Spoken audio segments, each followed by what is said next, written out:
Chapter 316. The Best Partner. You don't have to go back. You can do it here, Yushu said with a half-smile as she looked at the band-aid on Pinliang's hand.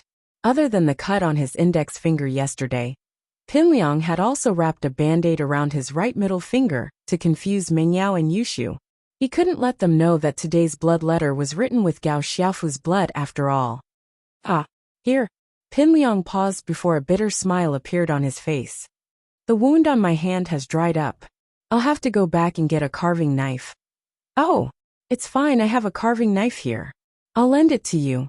With that, Yushu pulled out a carving knife from her bag like magic and handed it to Pinliang.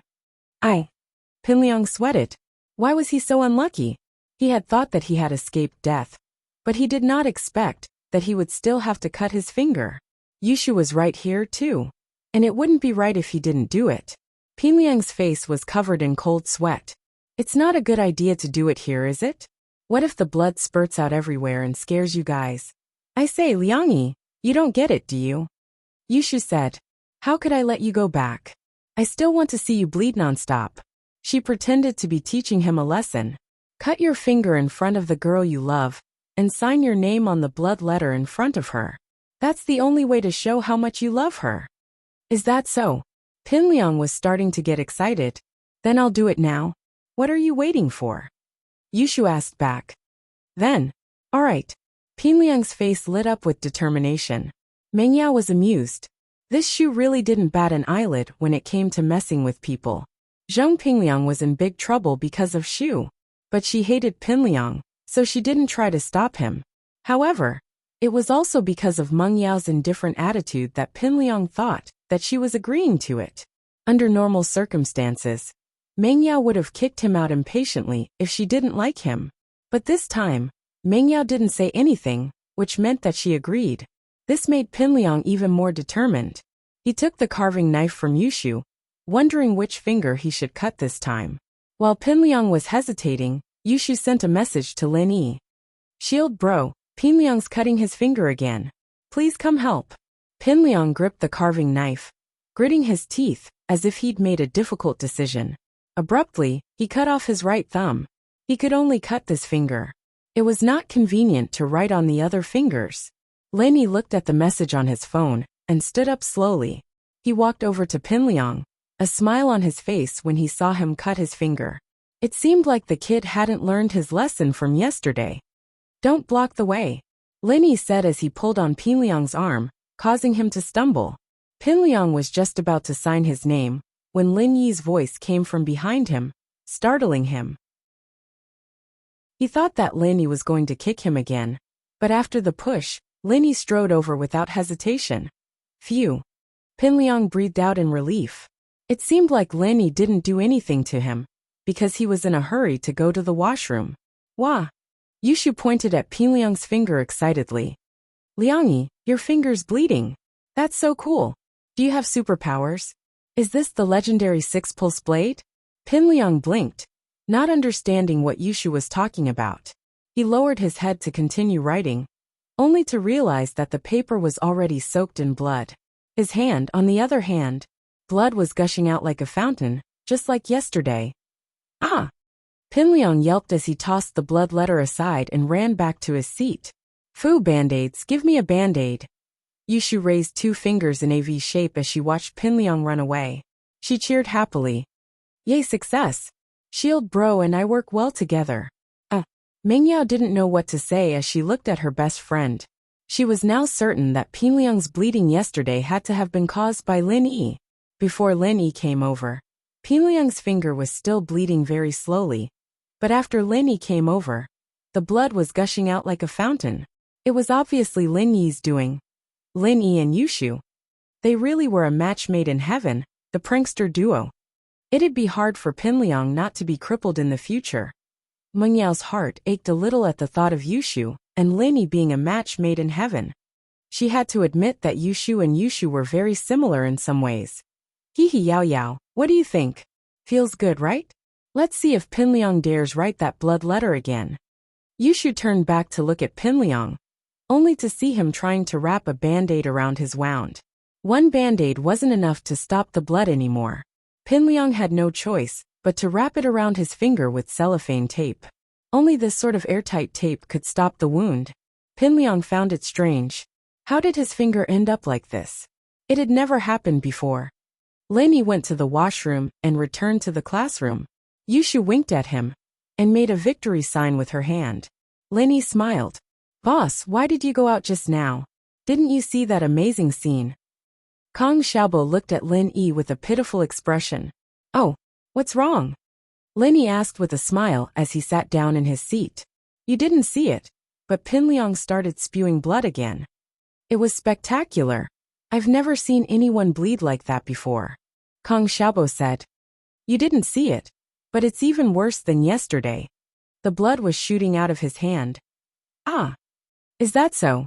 Lenny said. Of course it was worse than yesterday. He'd only sped up his blood circulation yesterday, but he'd raised his blood pressure today. Lin Yi's phone vibrated again as he spoke. He'd received a text. Great teamwork, the best partner. Yay yay yay. Chapter 317. I don't understand, Kong Xiaobo asked curiously. Boss, whose text is it? It can't be from sis-in-law Tang Yun, right? What Tang Yun? She doesn't even have a phone. Lenny glared at Kong Xiaobo. It's the weather report.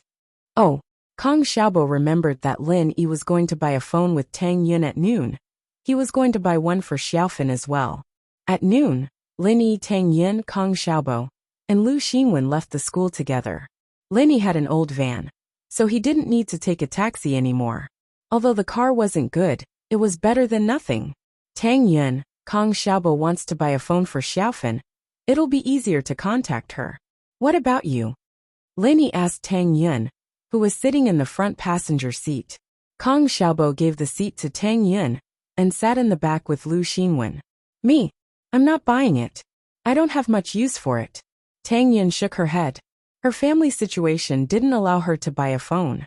Although it wasn't expensive, she would need to buy a SIM card and a monthly rental fee.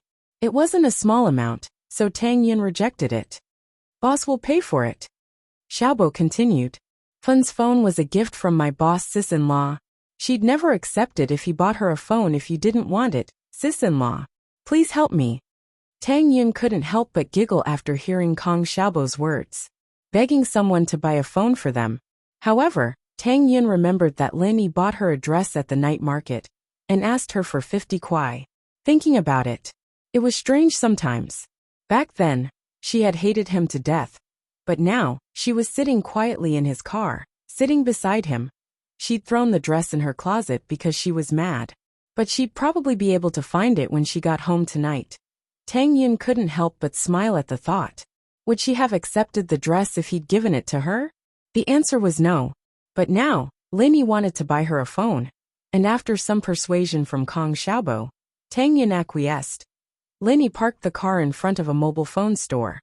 And the four of them got out of the car together. When the salesperson saw that the four of them were wearing school uniforms, he knew that they were students. He immediately recommended a few cheap cell phones. Kong Xiaobo also wanted to buy a cheaper phone. He didn't want Lin Yi to spend money on a smartphone that easily cost a few thousand yuan. What price range do you want to buy? The salesperson asked. Kong Xiaobo wanted to say 200 or 300 yuan, but Lin Yi had to make the decision. So he turned to look at Lin Yi. Lin Yi knew that Kong Xiaobo wanted to buy a cheaper one.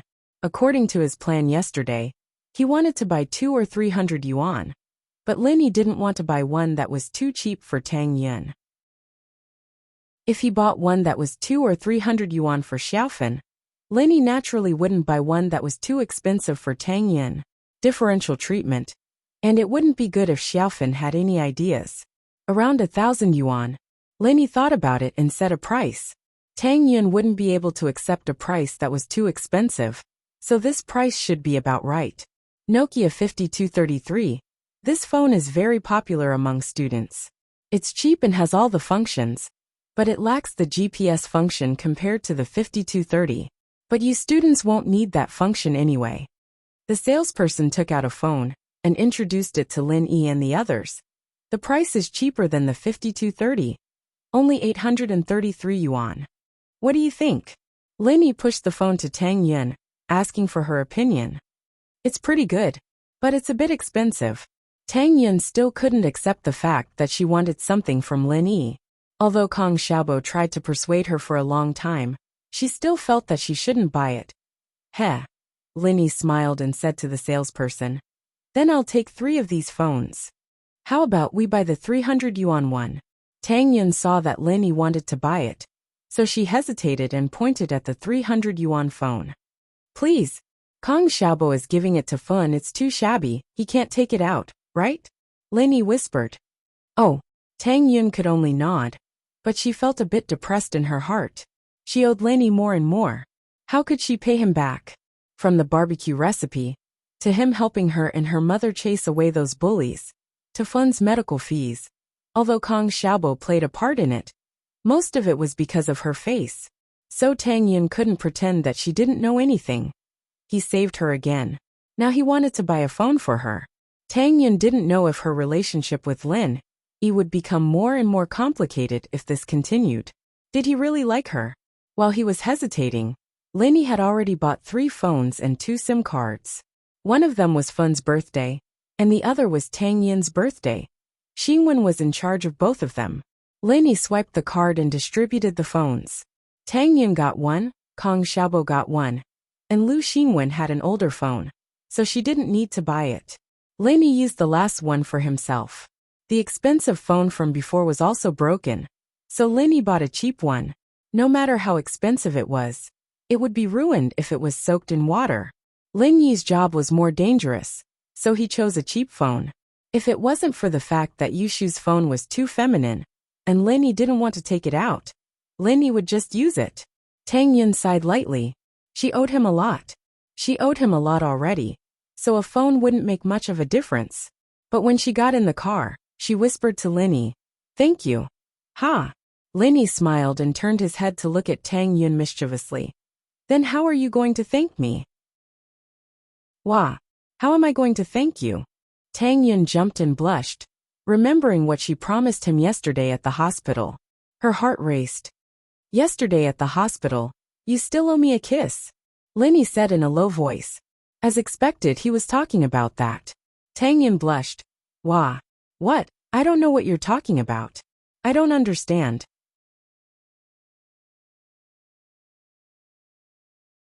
Chapter 318.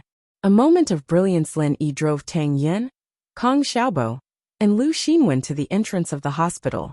Then, I'll be leaving. Tang Yun hugged the phone, feeling a bit uneasy. It was the first time she'd received such an expensive gift from someone, and it was from a boy. Tang Yun couldn't calm down for a long time. Yeah, I won't be using my phone for the next few days. Text me if there's anything. I'll check it after I turn it on. Lin Yi said. You can take a taxi with Xiaobo later, let him pay. Haha. Tang Yun couldn't help but smile as she listened to Lin Yi's words. Her smile was like a blooming flower. Lin Yi's heart skipped a beat as he grabbed Tang Yun's hand and pulled her back.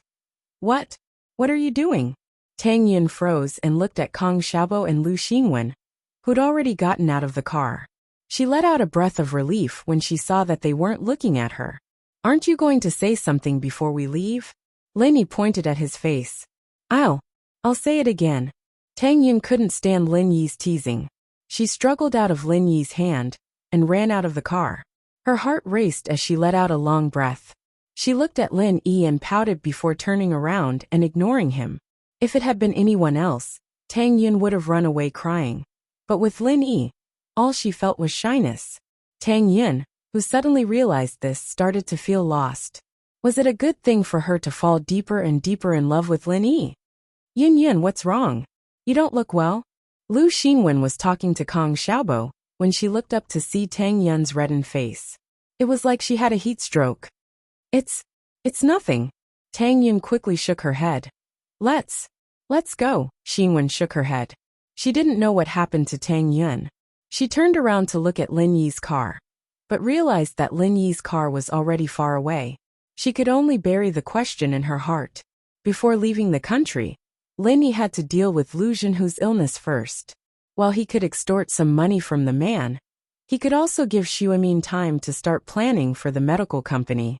This incident made Linny realize that it was better to be on time than to be on time. He was just thinking about how to get 100 million yuan of startup capital, and in the blink of an eye, the Liu family sent it to him. The efficiency of raising funds was probably unmatched. Linny gave Guan Xiumin a call and told him to call Jinhu and the others over. He'd be there soon. Alright, Liu Tiany's already waiting here, waiting for your news. He'll have someone bring Elder Liu here. Xiumin said. Have you had lunch? Not yet, but there's no rush, Linny said. Alright then, I'll have Xine prepare some food. Xiumin made the decision for Linny. Alright. Linny didn't argue about these trivial things and drove straight to Xiumin's house. By the time Linny got there, Jinhu was already there. He was sitting in the living room, waiting for Linny. When he saw Linny walk in, Jinhu stood up with Liu Tiany's help. Miracle doctor. I'll have to trouble you then. Jinhu's attitude made Linny a little embarrassed. He took so much money from him, and he was still being so respectful to him. But he really needed money right now, so he couldn't be soft-hearted. Plus, he couldn't be blamed for this. They only had themselves to blame for marrying a snobbish daughter-in-law and having a retarded nephew. Elder Liu, you don't have to be so polite. Linny waved his hand. Let's go find an empty room. Alright, Miracle Dr. Lin, about the consultation fee. Liu Tiany wasn't an idiot. Even if Linny didn't ask about the consultation fee, he couldn't not mention it. If he pretended not to know, then he'd be an idiot. Grandpa Guan, do you have a bank account? Transfer it directly. Linny turned to Xiumin. Transfer it to my account. Xiumin paused for a moment, then understood that Linny wanted him to plan for the medical company. He nodded. Alright, transfer it to my account first. Mr. Liu, do you know my account number? I do. Liu Tiany nodded. He'd planned to transfer 2 million to Xiumin as well, so he'd memorized Xiumin's number. Liu Tiany called one of his subordinates and had them transfer the 100 million to Xiumin's account. A moment later, Xiumin's phone rang with a notification. After confirming that there were no issues, Linny nodded in satisfaction. It seemed that Liu Tiany was a man of his word. He didn't have to completely cut ties with him in the future. But that wife of his was nothing to be proud of. In an empty room upstairs, Linny had Jinhu lie down and asked Xiumin for a box of silver needles. He then looked at Jinhu quietly, not in a hurry to insert the needles. He was thinking about something. He'd already checked on Jinhu's condition the first time they met, so he didn't need to check it again. What he needed to do now was think of a treatment plan, the quickest and most effective way to cure Jinhu's angina. Of course, a complete cure wasn't possible, at least not right now. Old Lin's miraculous pills were hidden away like treasures, so he couldn't take them out even if he wanted to. But it was possible to keep the disease from acting up for 10 years. But that was a bit of a scam. Linny sighed. Whatever, he'd keep the disease under control for 10 years first. If Jinhu really did live to 100 years old, then he'd think of something else. With that in mind, Linny quickly inserted needles into Jinhu's body. His speed was so fast that even Xiumin, the god of acupuncture, was in awe. He did it in one go. 2 minutes later, Linny began inserting needles into each needle. Neguan Xiamen, Inqi Juk Shanzhong inject energy into the needles. Jiao Lao's voice suddenly rang in Lin Yi's ears. Linny was overjoyed. He didn't know what kind of person Jiao Lao was, but with his help, things would be much easier. Linny hurriedly did as he was told. The needle handle that had been injected with energy suddenly began to vibrate with a buzzing sound, as if something was driving it. Even when Lin Yi's hand left the handle, the needles continued to vibrate on Jinhu's body. Chapter 319. A master in disguise. Liu Tiany, who'd been watching Lin Yi's acupuncture, didn't know much about acupuncture, but he was still shocked by what he was seeing. Seeing the same expression on Guan Xiumin's face, Liu Tiany was even more certain that Lin Yi was a master in disguise. In actuality, Lin Yi was just as shocked as Tiany and Guan Xiumin were. He didn't think that infusing the art of dragon mastery into the needles would result in something like this. Jiao Lao, what's going on? Lin Yi asked. It's normal. Jiao Lao's voice was still calm. Although you can't use the energy from the art of dragon mastery to treat the patient with your first stage, you can still maintain it like last time. Do as I say, and you should be able to make it through 10 years. What? That's it? Lenny was pleasantly surprised. In his original plan, he'd planned to use acupuncture and medicine together. As long as the patient kept taking medicine after the acupuncture, he'd be able to control the angina, but he'd have to do acupuncture once a year. Of course, he'd thought of an excuse beforehand. He'd said that he'd check up once a year, and the Lius would be more than happy to bring Jinhu over for acupuncture. That way, he wouldn't go back on his promise, saying that he'd treat Jinhu for 10 years, not all at once. But now, he didn't have to worry about that anymore, because Jiao Lao's voice sounded.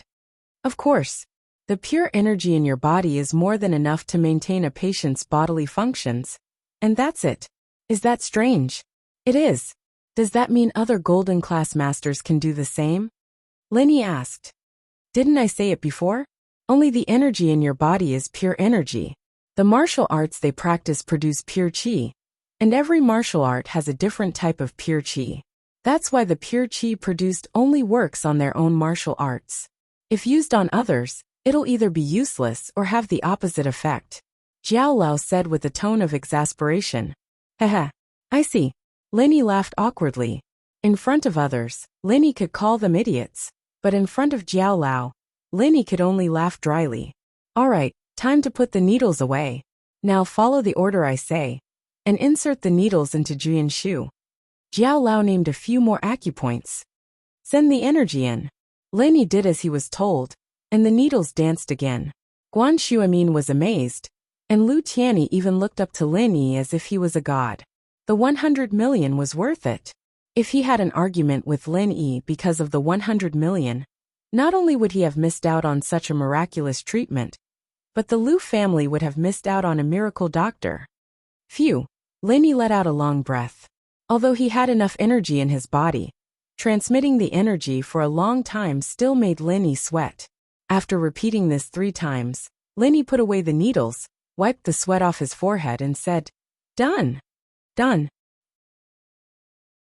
It wasn't that Lu Tianyi didn't trust Lin Yi, but it had only been an hour or so.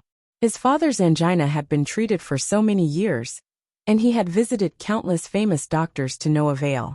How could he be cured in a little more than an hour?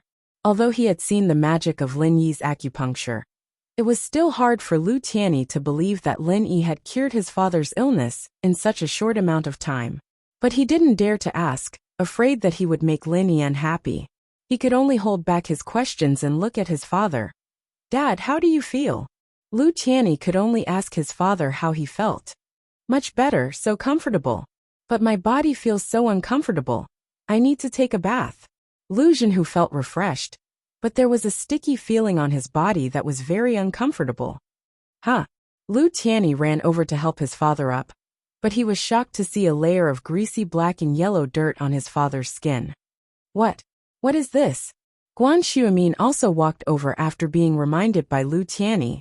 When Lin Yi was performing acupuncture, the two of them were afraid that they would affect Lin Yi, so they stood far behind him. When they got closer, their hands were trembling in shock. Bone and marrow cleansing? Guan Shuamin naturally knew about bone and marrow cleansing in ancient medicine, but it had been lost for many years. Bone and marrow cleansing referred to the use of acupuncture, or herbs to expel toxins from the body, achieving an effect similar to rebirth. It was inevitable that toxins would be stored in the body when humans ate grains. Although metabolism could expel some of it, there was still some that would be absorbed by the body. As time went on, the toxins would accumulate more and more.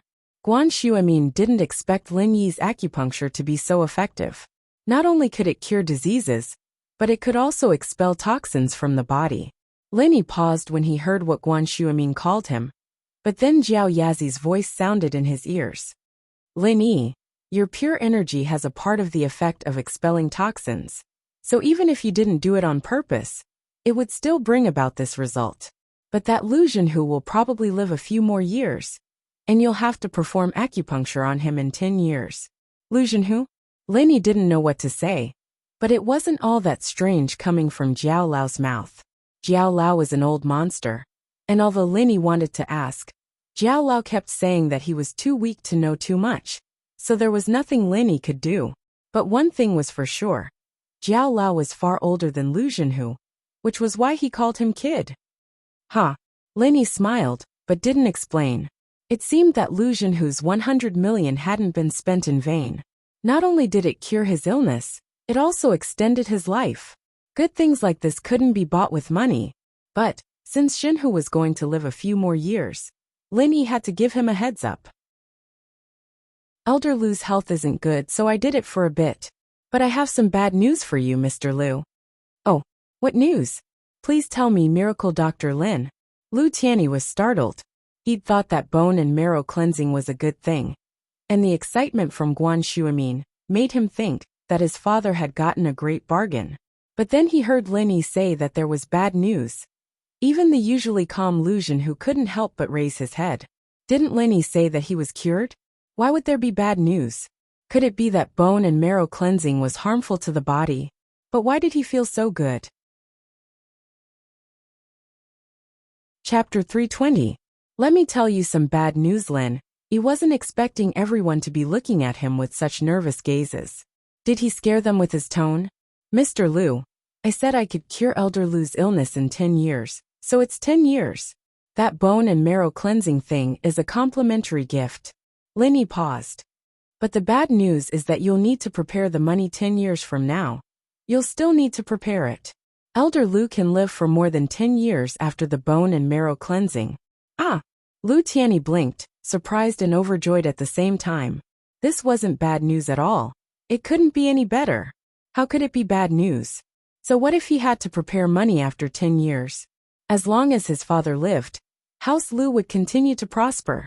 Lu Tianyi was so moved that he couldn't speak. Miracle Dr. Lin. You're the savior of House Lu.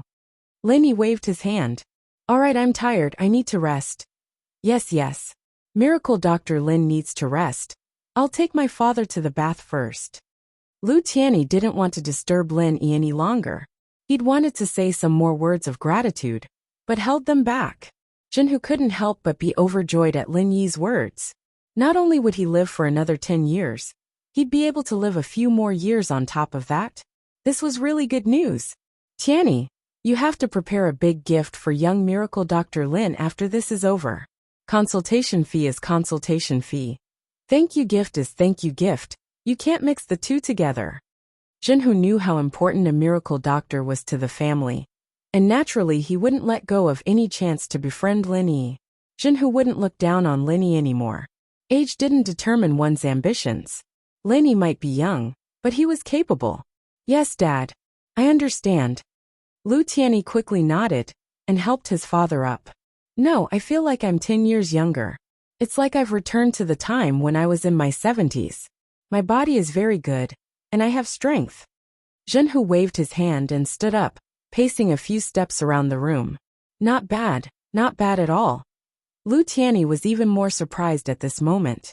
Although he did not doubt the authenticity of Lin Yi's words, it was not as shocking as seeing it with his own eyes. His father, who used to need the help of others to walk and couldn't walk fast, was now walking as if he was flying. Was this still an old man in his 90s? At this moment, Lu Tianyi had also made up his mind to build a good relationship with Lin Yi at all costs. This was a rising star in the medical world after all. His family had to make the first move and wait for the news to spread. All the noble houses would flock to fawn over Lin Yi, and then the Lus would have nothing to do with it. Lu Tianyi, Zhenhu, and Shuimin left the room and closed the door for Lin Yi. Lin Yi was a bit tired, but he silently practiced the first stage of the art of dragon mastery in his mind. The energy he had lost was replenished, and he was back to his energetic self. You brat, how can you be so devious? You can't cure his illness, and you're telling him to prepare the money 10 years later for treatment. And he's still grateful to you. Jiao Yazi's voice rang out. Then what should I say? That I didn't cure him? Lin Yi sweated. He really was a bit devious. But you're not devious enough. You're not as devious as my master uncle. If it were him, he would have asked for another bone and marrow cleansing fee. Jiao Yazi said. Lin Yi fainted. When Lin Yi came downstairs, Guan Xan had already placed the dishes on the table. Zhenhu and Lu Tianyi hadn't left either. Zhenhu had clearly just showered, as his hair was still damp. However, he looked energetic as he chatted with Xu Amin about something. Zhenhu and Lu Tianyi stood up again when Lin Yi came downstairs. "Miracle Dr. Lin, you've worked hard." "It's nothing. Is it time to eat? Mr. Lu and Elder Lu, would you like to join us?" Lin Yi looked at the food on the table. It was enough for a few people, so he invited them. "Then I'll gladly accept your invitation. This old man will shamelessly come and freeload." Zhenhu wanted the Lius to get closer to Lin Yi as well, so he immediately accepted Lin Yi's invitation. The Lius were now convinced that Lin Yi really was Xu Amin's mentor.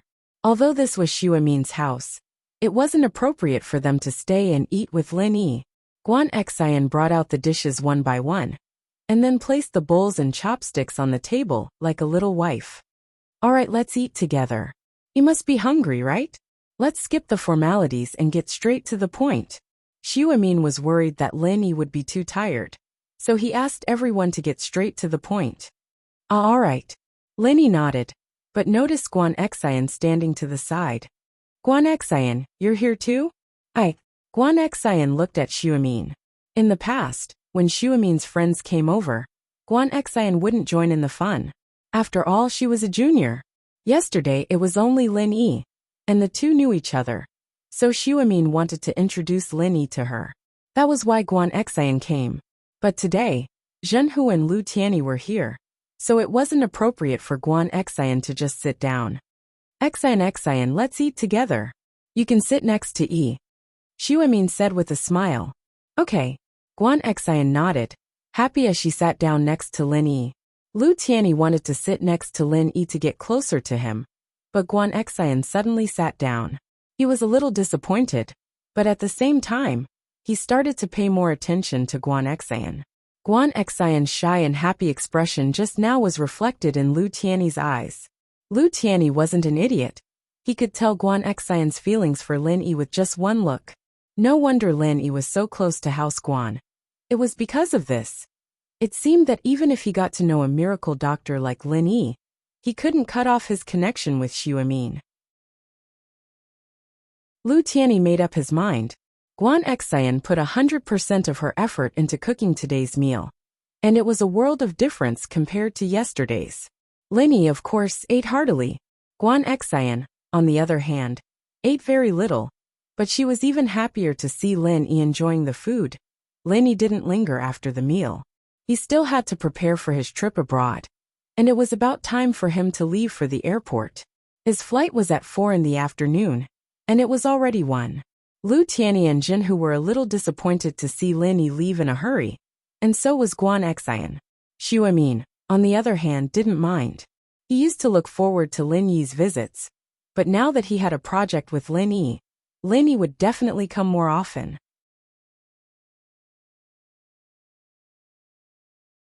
Chapter 321. Meeting Wang Xingyan again. Faubert's Bentley was already parked in front of the villa. Lin Yi parked the van in the garden and opened the door for Faubert. "Faubert, wait for me. I need to get changed." "Okay, just in time to prepare the things you need to bring." Uncle Fu nodded and said. Lin Yi was wearing a school uniform right now. He couldn't just leave the country like that, because it would be too eye-catching.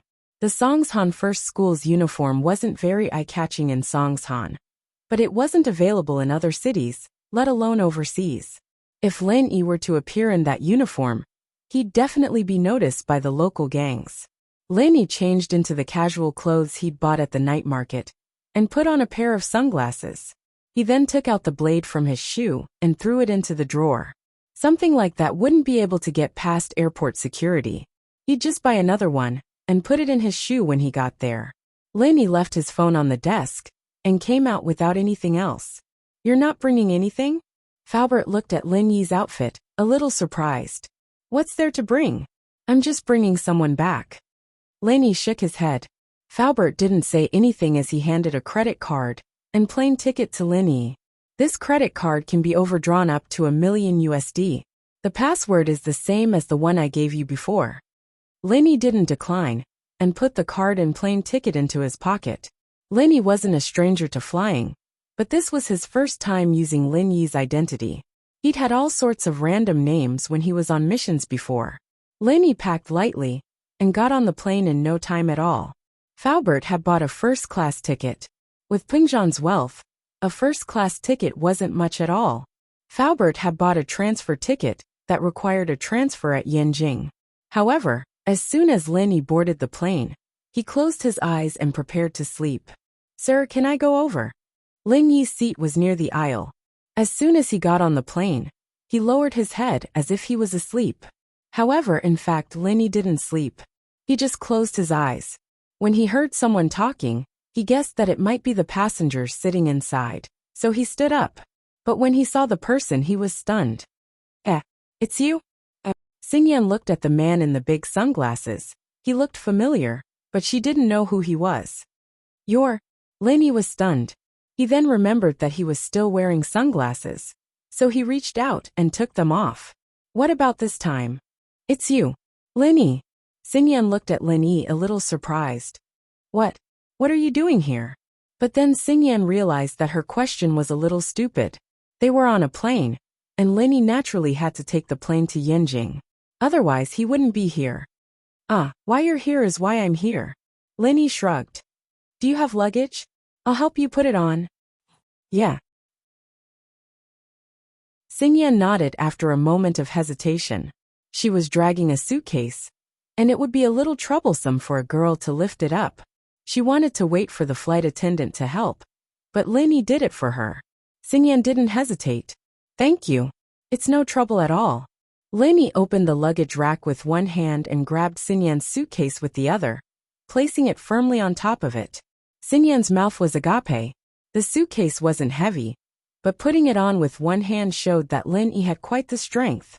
Xingyan sat down, and so did Lin Yi. "Thank you for last time." Xingyan had always wanted to say thank you to Lin Yi. If it weren't for Lin Yi, she would have gotten into a lot of trouble. It's nothing." Lin Yi shook his head. "Plus, didn't you help me on the train last time?" "Haha, that time." Xingyan smiled at the memory of what happened on the train. "You really scared me that time. I thought you were tricked. But who would have thought that those people were the ones who got the worst of it?" "You're going to Yanjing too?" "Yeah, it's just a transfer." Lin Yi nodded. "Oh, I see." Xingyan was a little disappointed. She'd wanted to treat Lin Yi to a meal to express her gratitude. But Lin Yi had a transfer, so he couldn't leave the airport. The airport was mostly full of fast food, and it wasn't suitable for a formal treat. "What about you? What are you going to Yanjing for?" Lin Yi asked. I'm going to take care of some family matters." Xingyan's face darkened a little. "Oh." Lin Yi saw that Xingyan didn't seem to want to talk about herself, so he didn't press the issue. The two fell into silence. It was obvious that Wang Xingyan was a girl who wasn't good at communicating with people. She was a bit of an introvert after all. She wouldn't have been listening to her MP3 player when they met on the train. It was also because Xingyan wasn't good with words that Wu Huiru was able to trick her in the business district of the city center. If it had been Yushu or Xingwen, that violent girl, Wu Huiru would have been the one running. Your phone number is. The two spoke at the same time. Xingyan couldn't help but smile at each other. Xingyan blushed a little. "Give me your phone, I'll help you." "I don't have it with me. I'll give you my number. And you can text me," Lin Yi said. "My number is 152x times x times 1234. "Okay." Xingyan nodded and took out a small phone. She keyed in Lin Yi's number and texted it over. "You live in Yanjing?" The journey was long, and Xingyan didn't like to talk much. Lin Yi had to find a topic himself. "It's my grandpa's house," Xingyan said, a little sad. "My grandpa passed away. I'm going to the funeral." "Ah!" Lin Yi blinked, knowing that Xingyan had brought up something sad. "My condolences. But why are you alone?" "My parents passed away before me. I'm still in school, so I had to apply for leave," Xingyan explained. "It's nothing. My grandpa and I aren't that close, and we've only met a few times. It's just that I feel bad. My mom broke off with my family when she married my dad. My grandpa and my grandpa are enemies." Lenny was getting a bit of a headache from listening to. This family's relationship was complicated enough. No wonder Sinyan didn't look too sad at all. Perhaps her mother hadn't gone back much after breaking up with her family, and her grandfather was her grandfather's enemy. Naturally, he wouldn't be too nice to someone with the surname Wang.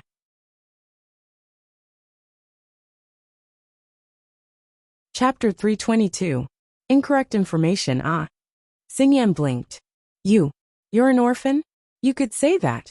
But I have an old man who loves me dearly. You could call him adoptive father or grandpa. Anyways, his age is a little awkward. Lenny scratched his head. I guess I'll just have to call him old man. Sinyan chuckled at Lin Yi's words. You don't have to comfort me, I'm fine. I'm just feeling a little uncomfortable. My grandpa just passed away. And now my uncles are fighting over the inheritance. Even my grandpa's body was left in the hospital. And my parents were the ones who organized the funeral. Lenny was speechless. He didn't know what to say to Sinyan's uncles, letting a daughter they'd broken up with come back to take care of the funeral, while they were busy fighting over the inheritance. But it's fine. Our family isn't after anything. My grandpa's family is richer and more powerful than my grandpa's. But my parents have built a place for themselves after all these years. Sinyan had kept these words bottled up in her heart for a long time, and she probably didn't have anyone she could talk to normally. She decided to talk to someone she could get along with. Lin Yi. It's just that. My uncles said that my mom's going back to fight over the inheritance. Lenny didn't know what to say as he listened to Sinyan's story. This was family business, after all. And Lenny wasn't in a position to butt in.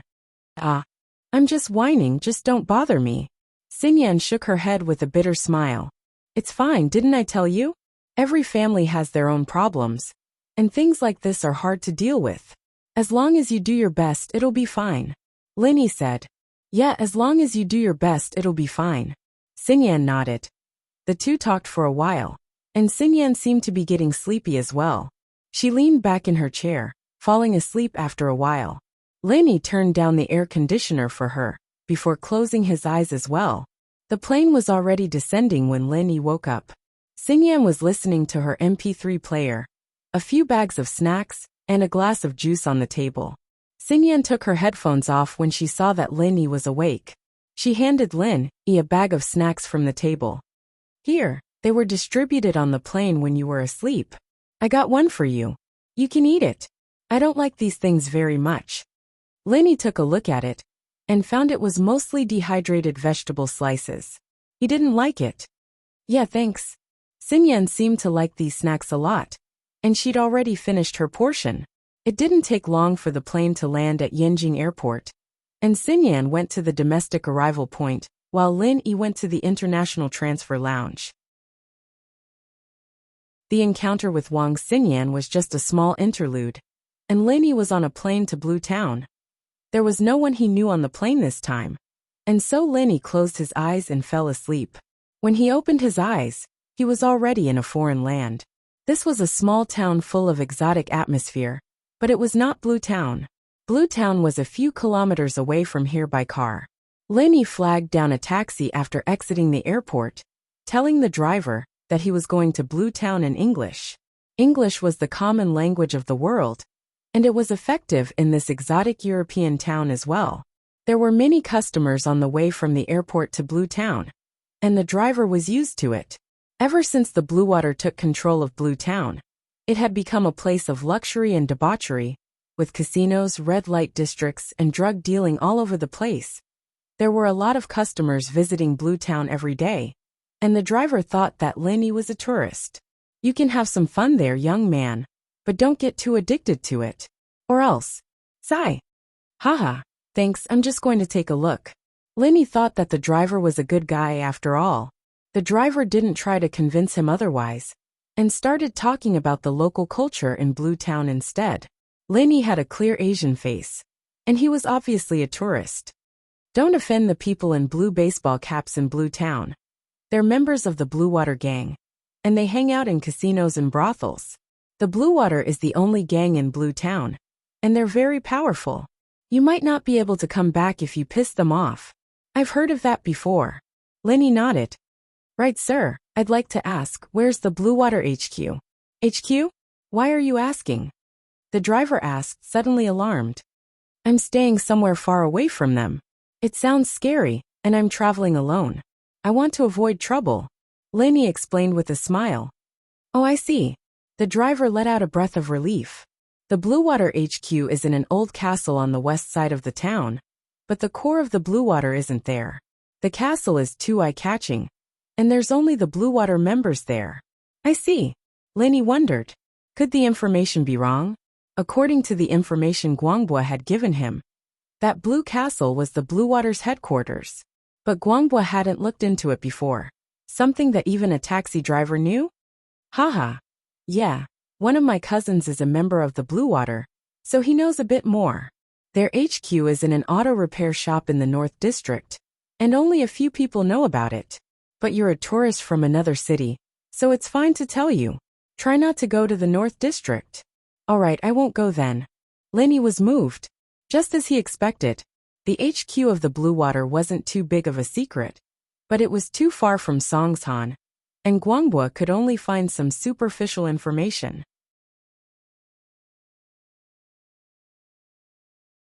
Without actual investigation, there would be no specific search results on the internet. Lenny had the driver drop him off in the Blue City, and then took another taxi to the North District, finding a hotel to check into. There were plenty of tourists from the east like Lin Yi, so no one in the hotel paid any attention to Lin Yi.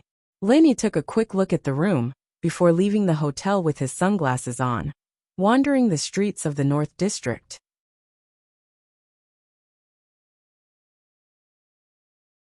Chapter 323. Chapter 323. First time in the city, Lin Yi walked the streets of the Northern District leisurely. Lenny didn't have a destination in mind, so all he needed to do was remember the way back. At an ATM, Lenny took out a few €1,000 and put it in his pocket before continuing to stroll around the Northern District. A car repair factory. Lenny frowned. He'd never known it before, but now that he'd come out, he realized just how big the Northern District was. There were all sorts of people with nightclubs, discotheques, and karaoke all over the place. It seemed like the closer he got to the Blue Water's HQ, the more businesses there were. Lenny didn't believe that these were just legal. Lenny saw a couple of women flirting with him as he walked past. Of course, Lenny didn't know if the sex trade was illegal here, and Lenny didn't have the time to look into it either. After a moment of silence, he made a bold decision. He stopped a man with a scar on his face and a blue baseball cap. This guy didn't look like a good person at first glance, especially the obvious gang emblem on top of his head, which could also prove this point. He wasn't one of the higher-ups of the Blue Water, though. What kind of person would walk around alone without a bodyguard? Do you know who I am, kid? Do you want to die?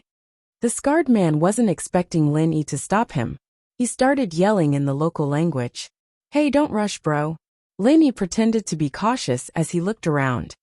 I'm from out of town, and I heard that the Blue Water gang has some cheap cars for sale. I'd like to buy one to play with. Do you have any connections, bro? Don't worry, there'll be benefits. Oh, you want to buy a car? The scarred man looked Lin Yi up and down. Lin Yi's skin was obviously foreign, and he didn't look like a spy from the cops either. He didn't say anything else. The Blue Water did have a large number of stolen cars in their hands, and that was one of their main sources of income. They'd buy illegal and stolen cars from other cities, change their engine numbers and license plates, and then sell them to the less well-managed areas. As a low-level member of the Blue Water gang, selling stolen cars, drugs, and even bringing customers to the casino would earn them a hefty commission. That was pretty much how they lived. So the scarred man was interested when he heard that Lin Yi wanted to buy a car. What car are you buying? How much is it?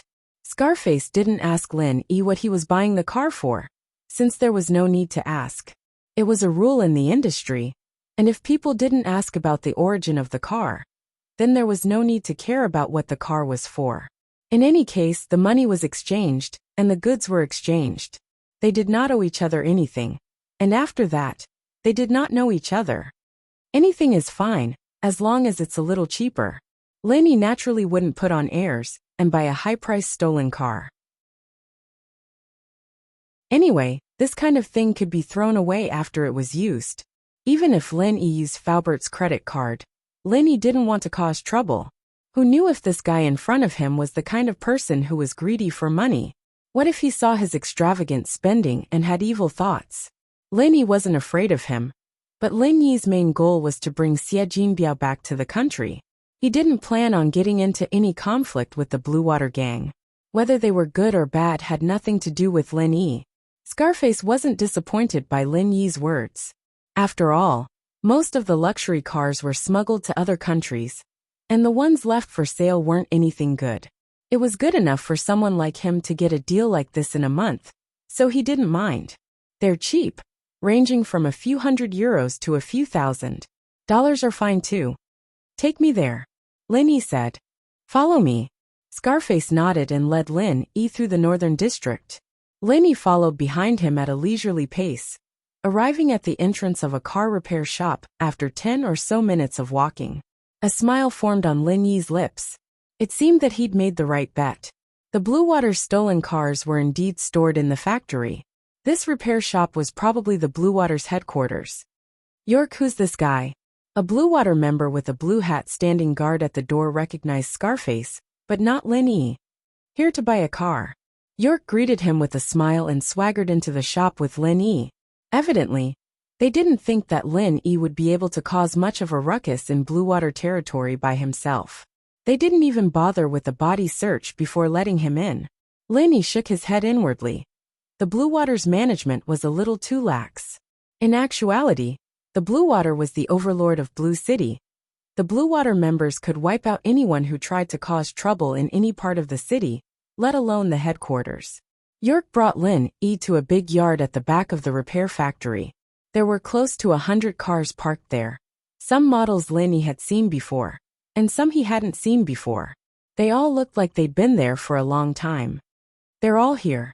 Pick one you like and give it a try, it's fine. York's attitude was quite nice. He'd get a high commission if this deal went through, and he'd have a month's worth of pocket money. This one. Lin Yi pointed at a nondescript old Santana. This one. I'll give you a discount. How about €500?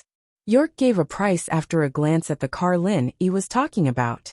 That's a little expensive, but I'm buying it with sincerity. Lin Yi shook his head.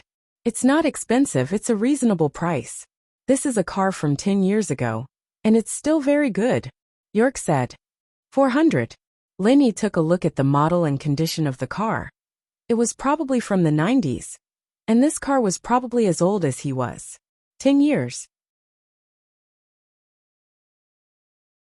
Maybe 18 years.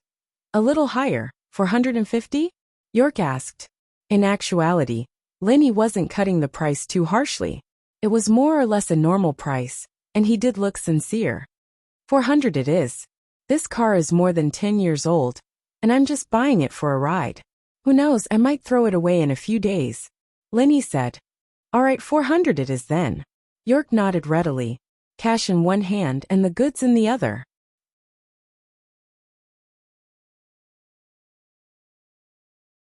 Chapter 324.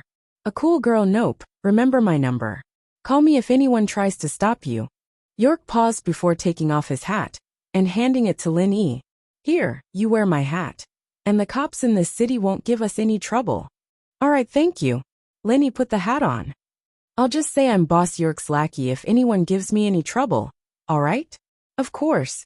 York was so happy that he couldn't stop smiling when Lin Yi called him boss. Just say it. I, York, have a bit of a reputation in this little blue city. Lin Yi nodded, counting out €400 and handing it to York. Lin Yi only had a few €1,000 in his pocket, so York wasn't too greedy. He let Lin Yi get in his car after taking the money. The keys were in the car, so there was no need to worry about it being stolen in the garage. Lin Yi drove out of the garage.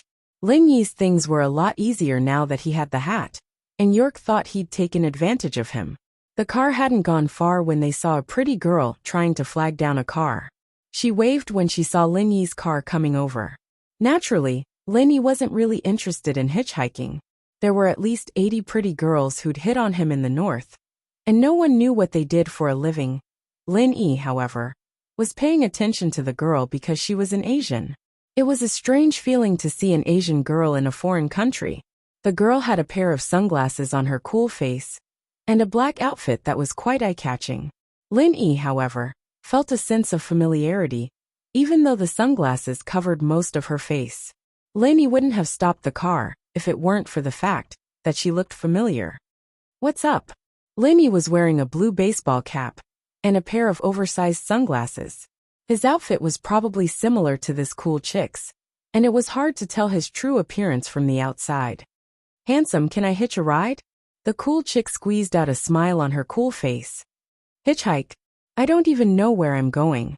How am I supposed to drive you?" As Lin Yi spoke, he sized up the young girl. She looked very familiar, giving Lin Yi a feeling of déjà vu, but he couldn't remember where. He'd seen too many people these years, and it was normal for him to feel a sense of familiarity from time to time. "That's great. Since you don't know where to go, just send me to Kanhee Hotel." The cool girl opened the door of the front passenger seat and got in the car. "Heh." Lin Yi smiled. "I don't know where the Kanhee Hotel is." The girl paused. "Aren't you from the Blue Water Gang? How come you don't know where it is?" "I just joined. Is there a problem?" Lin Yi shrugged. "Oh, it's nothing. You drive, I'll show you the way." The girl's voice was a little disappointed but still cold. Lin Yi started the car, and it started moving slowly. Lin Yi looked at the girl out of the corner of his eye. A tourist from out of town? But Lin Yi didn't think it was possible. How could a tourist from out of town be so bold as to stop a hitchhike on the street? How dare he hitchhike, especially after knowing he was a member of the Blue Water Gang? Wasn't she afraid of death? With that in mind, Lin Yi started to get curious about the girl's identity. Had he seen her before? If he could take off her sunglasses, he might be able to remember. Self-guided tour. The girl's answer surprised Lin Yi. "Self-guided tour? Self-guided tour? You know about the Blue Water Gang?" Lin Yi retorted. The girl was obviously lying. "Of course I'm interested. I admire the strong." The cool chick tried her best to make her smile more charming and moving, but the forced smile on her cool face was almost the same as a sneer. Lin Yi was speechless. There was no way to lie like that, was there? But he still found it funny. "Admire the strong? So you're here waiting for a hitchhike in front of the Blue Water Gang?" "Yeah, didn't I meet you?" The cool chick smiled. "Can you tell me about your gang? I want to know." "Sorry, I just joined." "Sorry to disappoint you." Lin Yi was getting more and more curious about the girl. She didn't even know how to lie. So what did she do? "Then you should know who the leader of your gang is, right? Is it Charlton? I heard it's him." The girl asked. Probably. Lin Yi had done some research on the Blue Water Gang, and that seemed to be the leader's name. "Then do you know where he is?" The girl ignored Lin Yi's probably. "Is he in this repair shop? Or Blue Castle?" "In the repair factory." Lin Yi answered offhandedly. This was the information he'd gotten from the taxi driver. "I see. Then do you guys see him? Which building does he usually work in?" The cool girl continued to ask curiously. "That I don't know. Lin Yi wasn't really a member of the Blue Water Gang, so how would he know that much? Why don't you know anything?" The girl was a little angry. "Then can you take me to him?" "Why do you want to see him?" Lin Yi felt that this girl was a little strange, but the question made Lin Yi frown. There was a black SUV following him from afar. He'd been too focused on talking to the girl and didn't even know where the hotel was. He'd been driving aimlessly, and the car was still following them from afar. He wouldn't believe it if someone told him that he wasn't following them. The Blue Water Gang? Lin Yi frowned as he thought back to his previous actions. There wasn't anything suspicious about it, and he hadn't even revealed his intentions. He didn't even have a lot of cash on him. So why would someone from the Blue Water be following him? What made Lin Yi curious was that the SUV had followed him from behind, and not from the Blue Water's repair shop. Lin Yi had looked behind him when he left the shop to make sure no one was following him. Could it be someone who was following the girl? With that thought, Lin Yi felt that it was possible. It was probably after the cool girl was picked up that the MPV behind them caught up.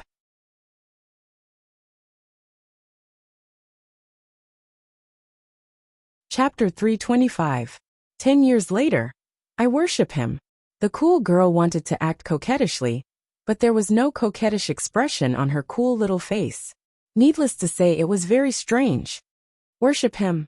Lenny curled his lips. But I'm sorry, I really don't know him. But you don't look like you worship him, do you? You're a girl. And you're saying you worship the leader of the Blue Water Gang? Do you think you can believe that? The girl's expression froze, but it didn't show on her face. Of course. What else do you think? Nothing, Lenny humphed. That Mitsubishi SUV behind us has been following us for a long time. Do you know it? Mitsubishi SUV. The cool chick was slightly taken aback. She turned her head to look behind her, but when she turned back, there was an angry expression on her face. It disappeared in a flash, and she returned to normal. I don't know him. You don't know it? All right, we'll lose it then. Lenny sped up abruptly, and the old Santana roared as it shot out like a wild horse, pulling a good distance away from the Mitsubishi SUV. Lenny then turned to the smaller roads, turning left and right, making sure that the SUV wasn't able to catch up to him yet. After a few turns, he'd left the SUV in the dust. The cool girl watched in shock as Lenny changed gears and sped up, controlling the car skillfully. Shock flashed across her face. How's your driving skills so good? You have a lot of questions. You've been asking this, and that ever since you got in the car. What are you trying to do? Lenny didn't have the patience to waste any more time with the girl. He'd wanted to give her a ride since she was an Asian, but he didn't want to cause unnecessary trouble. Asking random questions meant that she wasn't just here for a vacation, and there was a car tailing them. He didn't want to interact with a girl like that for long. Who are you? You're not a member of the Blue Water Gang? The girl finally realized that something was wrong. She'd thought that Lin Yi was a member of the Blue Water Gang based on his attire and the fact that he'd driven from the HQ. But now it seemed that Lin Yi didn't know the road at all and was just driving randomly. He'd managed to shake off the SUV, but that was only because of his driving skills. The reason why the girl felt that something was wrong was because Lin Yi had driven into a dead end. There was a landfill in front of them, and there was no other way to go. There were dilapidated houses on both sides of the road, obviously uninhabited. This place was probably the city's garbage dump. Lin Yi might have been panicking, but as a Blue Water Gang member who was familiar with the roads, there was no way he'd drive into a dead end like this. Plus, this road wasn't a dead end right away. There were a few more crossroads, but Lin Yi didn't turn and drove straight ahead, evidently not knowing that there was no road ahead. Connecting the dots between Lin Yi's claim that he didn't know the Kanhee Hotel, the girl finally felt that something was wrong. Nope, Lin Yi admitted honestly. I was just going to buy a car. They gave me the hat. The girl was speechless. She frowned, feeling a little depressed and saddened. Was she really a flower in a greenhouse, unable to stand up for herself? She'd gotten hurt the first time she went on a mission, and it hadn't been easy for her to recover. The second time she went on a mission, her family sent someone to follow her from afar. But that wasn't all. The worst part was that she'd misjudged the situation and gotten into the car of someone who wasn't a member of the Blue Water Gang, and even talked so much with him. He was starting to suspect that his mission wasn't going to be a smooth one. The girl's hand shook at the thought, and a sharp dagger appeared in her hand. She swung it lightly, aiming for Lin Yi's chest. Slap! Lin Yi grabbed the girl's hand. The girl hadn't expected him to grab her hand. She wasn't experienced in society, but her skills were top-notch. Otherwise, her family wouldn't have sent her out on a mission alone. She was confident in her skills. She'd made her move when Lin Yi was defenseless. And if she wasn't mistaken, Lin Yi was trying to figure out how to turn the car around. But Lin Yi had caught her hand while she was distracted. The girl's heart skipped a beat. She wanted to pull her hand back, but found that Lin Yi's hand was like a crab's clamp, holding her hand in place. Let go of me. The girl didn't just stand there. She clenched her other hand into a fist and punched at Lin Yi's face. Lin Yi frowned and dodged to the side. Didn't you go read up on Mr. Donggua's story after you got back? Looks like I told you for nothing last time. You didn't listen to me. The girl froze, forgetting about her attack on Lin Yi. A look of disbelief appeared on her face. You, you're the one who molested me last time? I'm your savior. Lenny corrected. I saved your life, and you tried to kill me? That's a classic case of biting the hand that feeds you. Today, I was kind enough to give you a ride, and I even answered a bunch of your questions for free, and you tried to kill me again. A wronged look appeared on Chi-Chi's face. I was afraid that you'd ruin my plans. That's why I wanted to kill you. And last time, if you hadn't touched my body, why would I have killed you? Lenny had been observing the girl on the way, trying to remember where he'd seen her before. He just couldn't be sure. But when the girl struck at the end, Lenny remembered. This girl was the assassin he'd seen in front of the pharmacy back in Songshan, the one who'd lost a lot of blood. You what? Lenny frowned. I'll count to 3 and get out of the car. Don't ever show up in front of me again, you little bitch, or I won't go easy on you. Lenny had to admit that Chi-Chi was very pretty, but having a girl who wanted to kill him every day beside him wasn't something Lenny wanted. He'd always be able to sense her before she made a move, and the jade could warn him in advance. Young Chi-Chi felt wronged as she looked at Lin Yi's fierce face. Fine, I'll get out. Revenge is a dish best served cold. I can't beat you now, but I'll come for you in 10 years.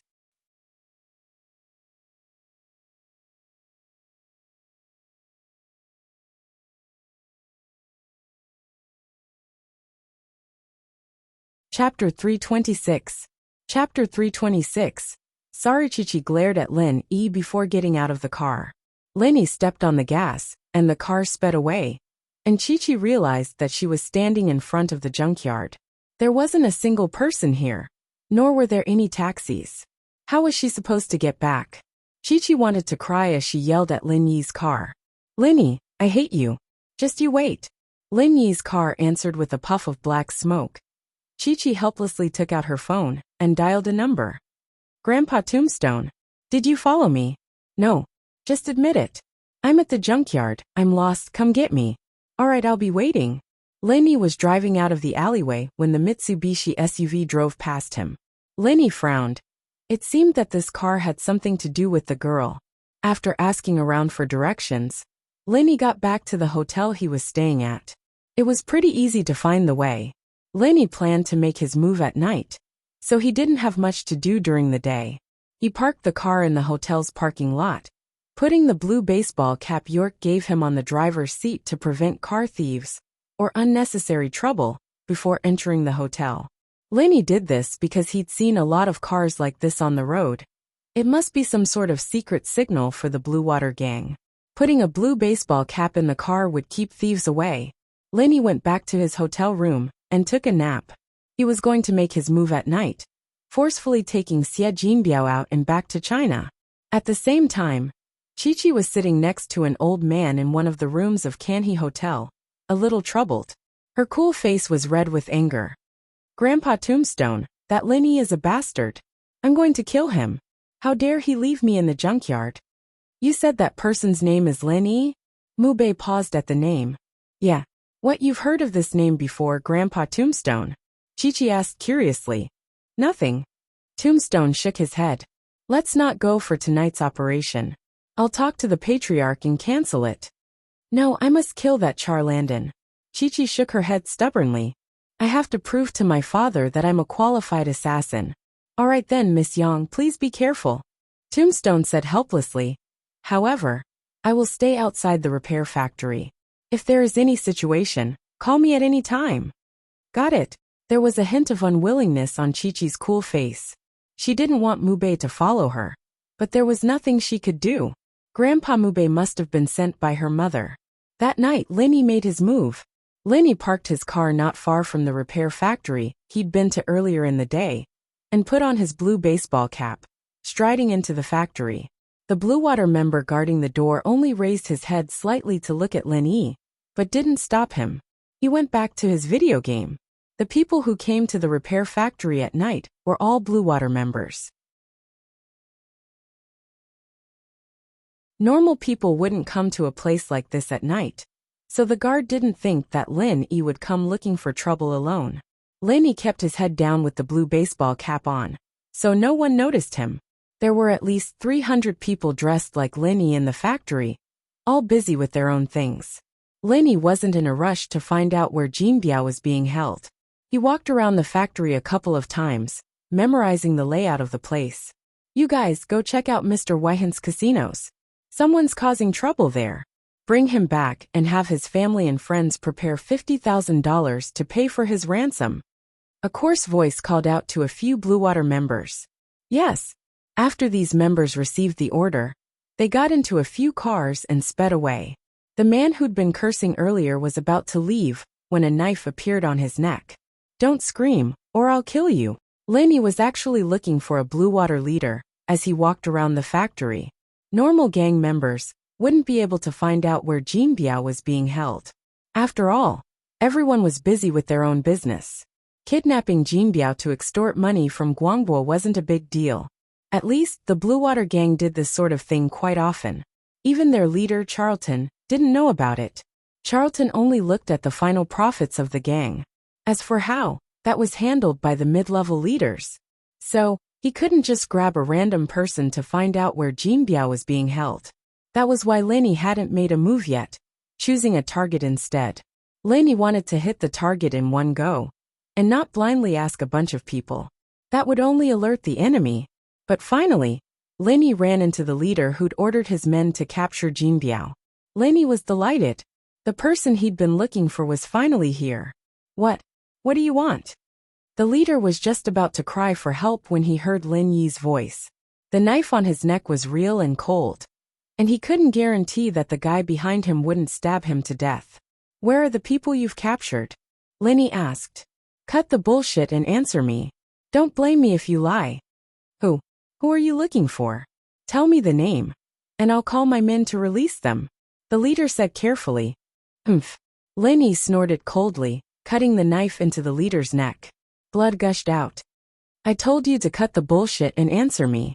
Are you deaf? Or do you want to die now? I don't mind killing you and asking someone else. Don't, I'll talk. Originally, the leader wanted to play a trick and find out who Lin Yi was looking for. Then, he'd let his men bring the person out as a hostage to force Lin Yi to give in. But obviously, Lin Yi wasn't even interested in talking. On the count of 3, 3, 2, Lin Yi increased the strength of the knife in his hand. In the basement of the building in front. Don't kill me. I've already said. The leader was scared. It's in the building in front. Let me go. 1. Lin Yi said the last number. Sorry, I didn't stop.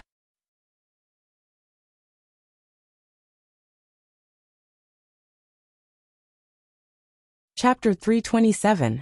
Chapter 327. A thief. Lin Yi took off the leader's baseball cap and shoved the body under a car that hadn't been driven in a while. No one would be able to find him for a while, probably only when his body rotted and started to smell. Of course, Lin Yi didn't believe the leader's words completely. Who knew if he had ulterior motives? Lin Yi didn't go to the building the leader was talking about right away. What if it was a trap? Lin Yi wasn't that careless. Lin Yi walked around the building and crouched down quietly at the door like a normal Bluewater member. A Bluewater member walked out after a while, and Lin Yi followed him, putting a knife to his neck after he'd walked for a while. But this time, the member spoke up before Lin Yi could say anything. Bro, don't kill me. I just wanted to sneak in to see if I could get some loot. But I went into the wrong place. I didn't do anything. I didn't steal anything.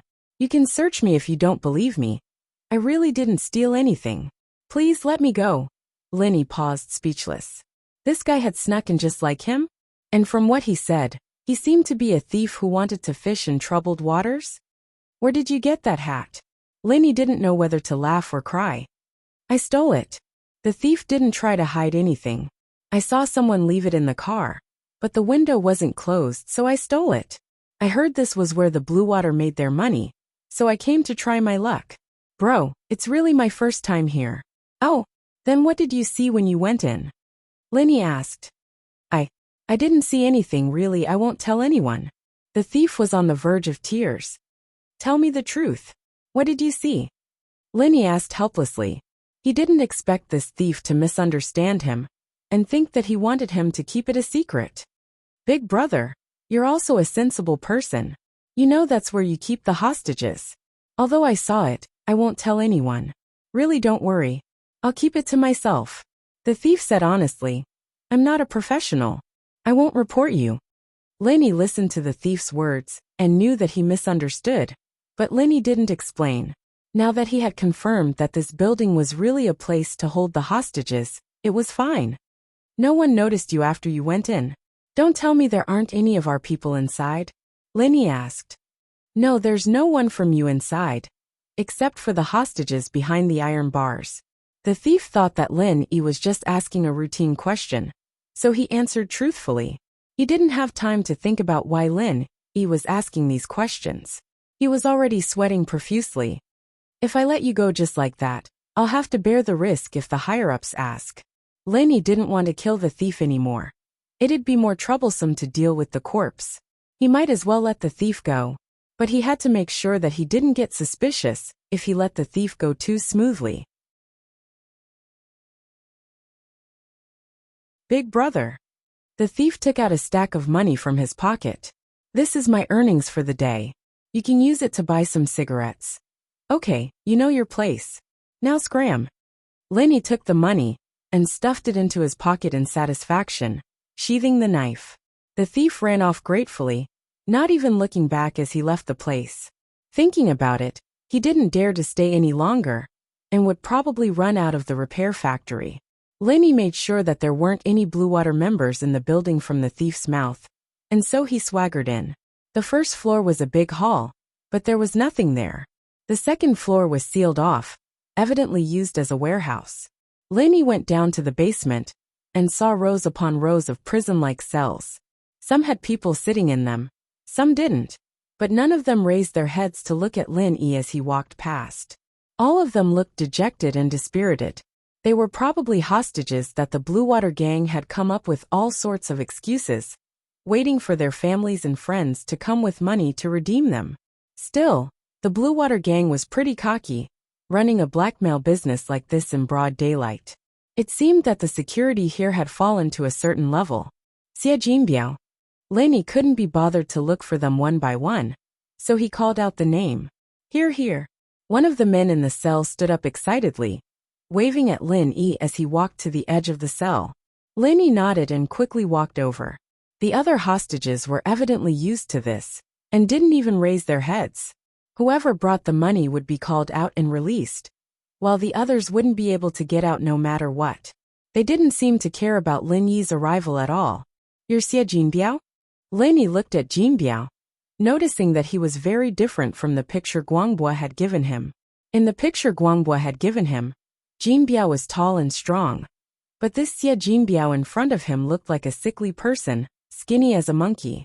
But upon closer inspection, he could tell that it was the same person. Yes, that's me.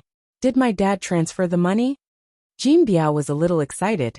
He'd thought that he was dead for sure, but his father had found a way. Xie Jinbiao roughly knew how much money his family had, but the debt this time was too much. Xie Jinbiao estimated that even if his father borrowed money, he wouldn't be able to borrow so much money, so he was already a little desperate. Lenny unlocked the door with a metal wire and let Jinbiao out. Come with me. Jinbiao followed Lenny carefully. He was so excited that he didn't even see Lenny open the door with the metal wire, thinking that Lenny was a real member of the Blue Water gang. Where's my dad? Jinbiao asked again when he saw that Lenny wasn't talking. Where's my dad? Can I go now? Put this on, and don't talk nonsense. Follow me. Lenny put the baseball cap he'd gotten from the gang leader on Jinbiao's head. Don't ask so many questions if you don't want to die.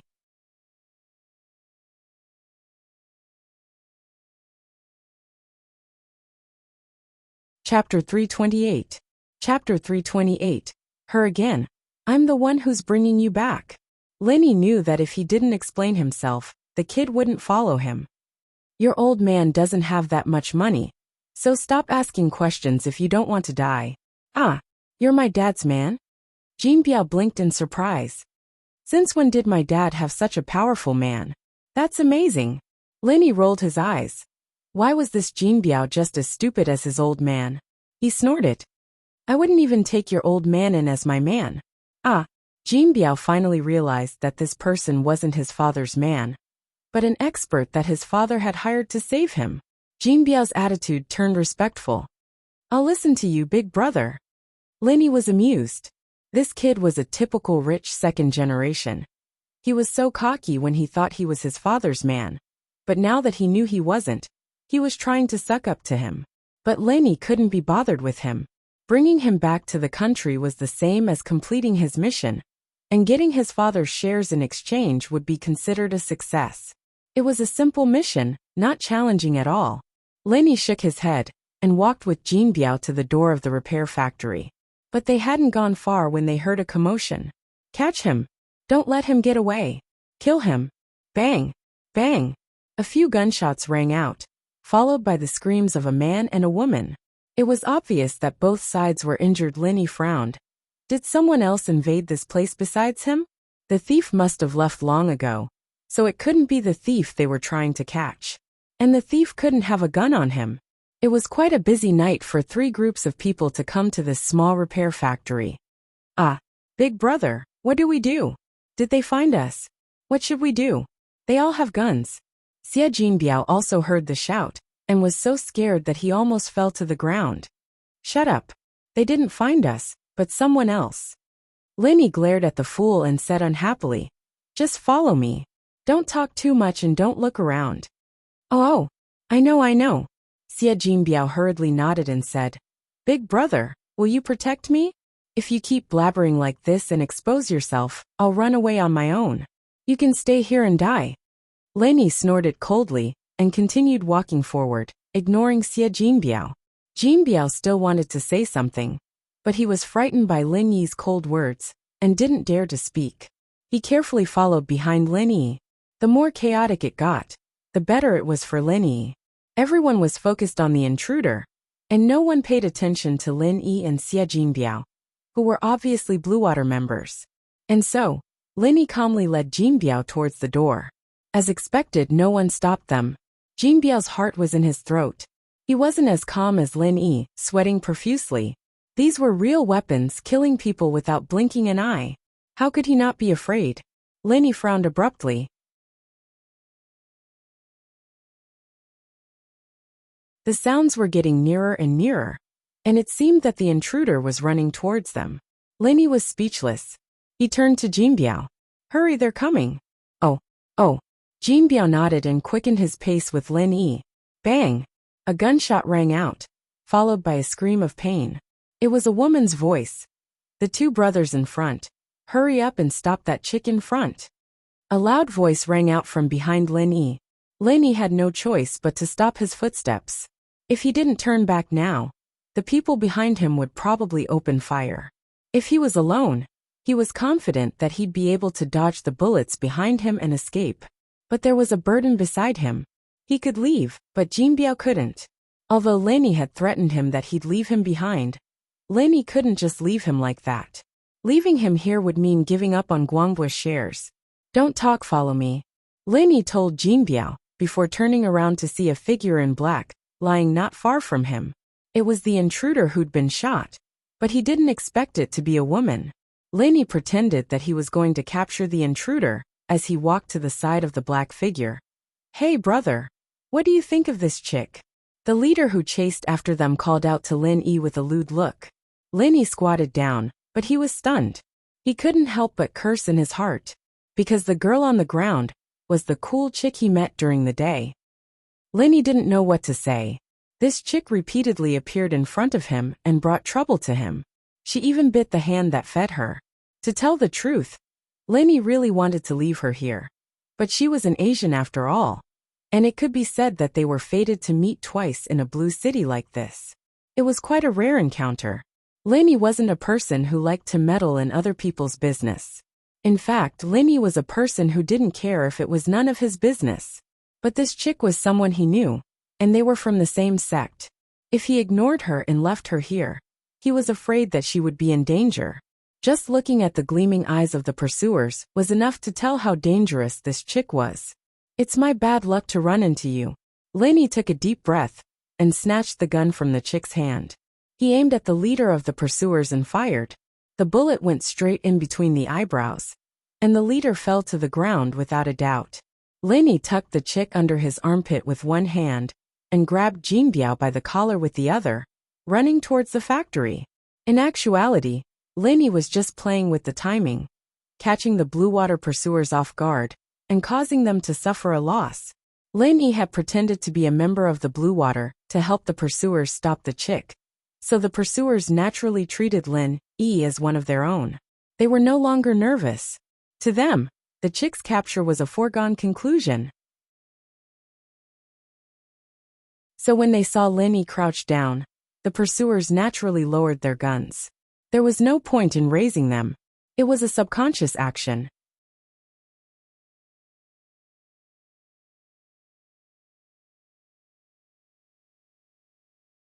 Chapter 329. How could Lin Yi endure this? When the leader fell, the people next to him didn't even have the time to react to how this happened and what was going on. He was their brother, but why had he turned on them and killed their leader with one shot? Who could tell them what was going on? While they were still in a daze, not knowing what to do, Lin Yi grabbed the girl under his arm and Jinbiao and ran away. By the time they realized what was going on, Lin Yi was already out of the repair shop and back at the alley where he'd parked his car. He opened the car door and tossed the girl in the back seat, letting Jinbiao sit in the front passenger seat. Jinbiao's legs went limp with fright. He knew that killing and robbing was a common thing in Blue Town, but that was just hearsay, not something he'd personally experienced. But this time, it was a real gunfight right next to him. If it weren't for Lin Yi's quick reflexes, Jinbiao would have been a dead man by now. Get in the car. What are you waiting for? I'm leaving if you don't. Lin Yi was getting impatient when he saw Jinbiao standing by the car door. Bro, my legs are numb. Can you help me? Jinbiao said carefully, looking like he was on the verge of tears. He didn't want to mess with Lin Yi anymore. The guy was a ruthless one. Not only had he killed a Blue Water leader with one shot, but he'd even managed to escape with an injured girl and himself in the middle of the chaos. Was that something anyone could do? Lin Yi walked over quickly and kicked Jinbiao into the car. He closed the door and went back to the driver's seat, starting up the car and driving away. Not long after Lin Yi left, the Blue Water's caravan moved out. Lin Yi had parked his car in the parking lot of the hotel he was staying at.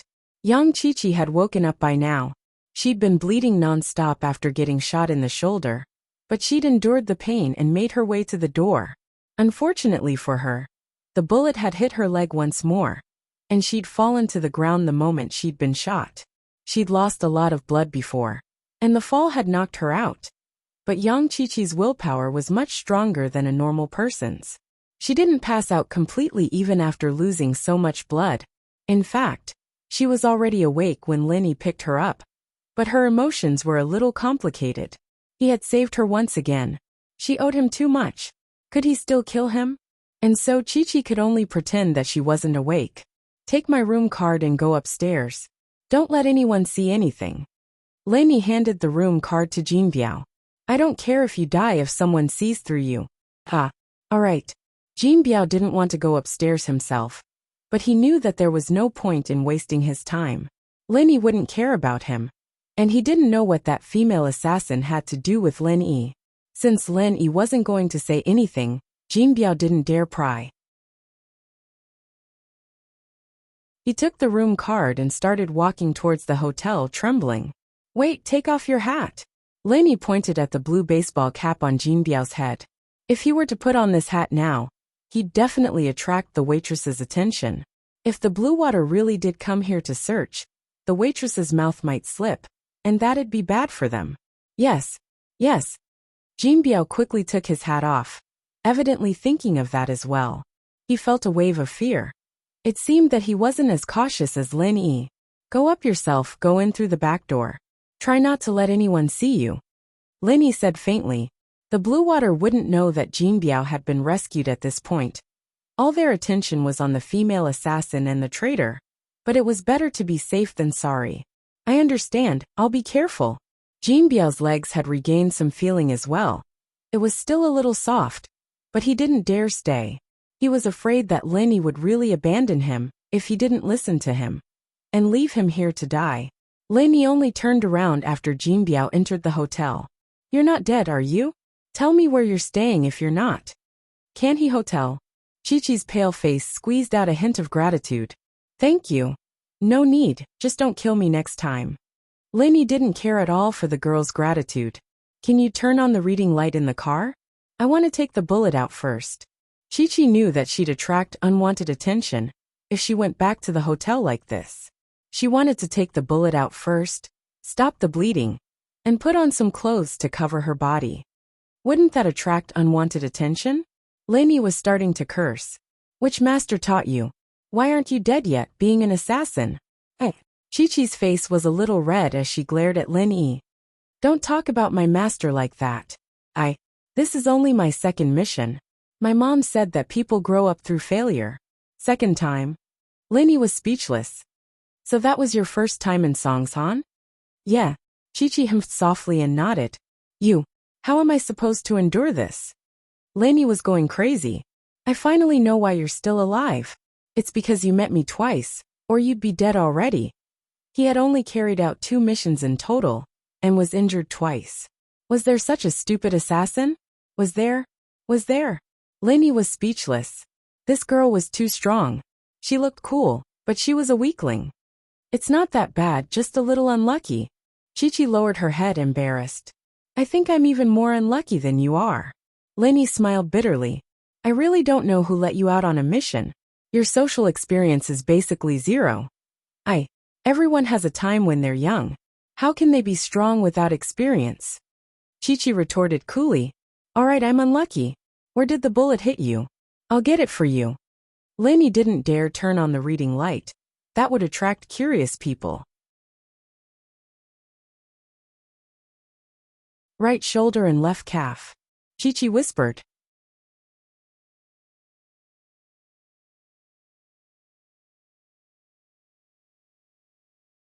Chapter 330. Chapter 330. Never see again, yeah. Chi-Chi nodded. Undress. What are you thinking about? Lin Yi glared at the cool girl and barked at her. Undress. Undress. You need more? Chi-Chi wasn't sure what to say. Just open the shoulder. Lin Yi frowned. I've seen what I needed to see last time. I'm not interested in someone who's always trying to kill me. Who cares?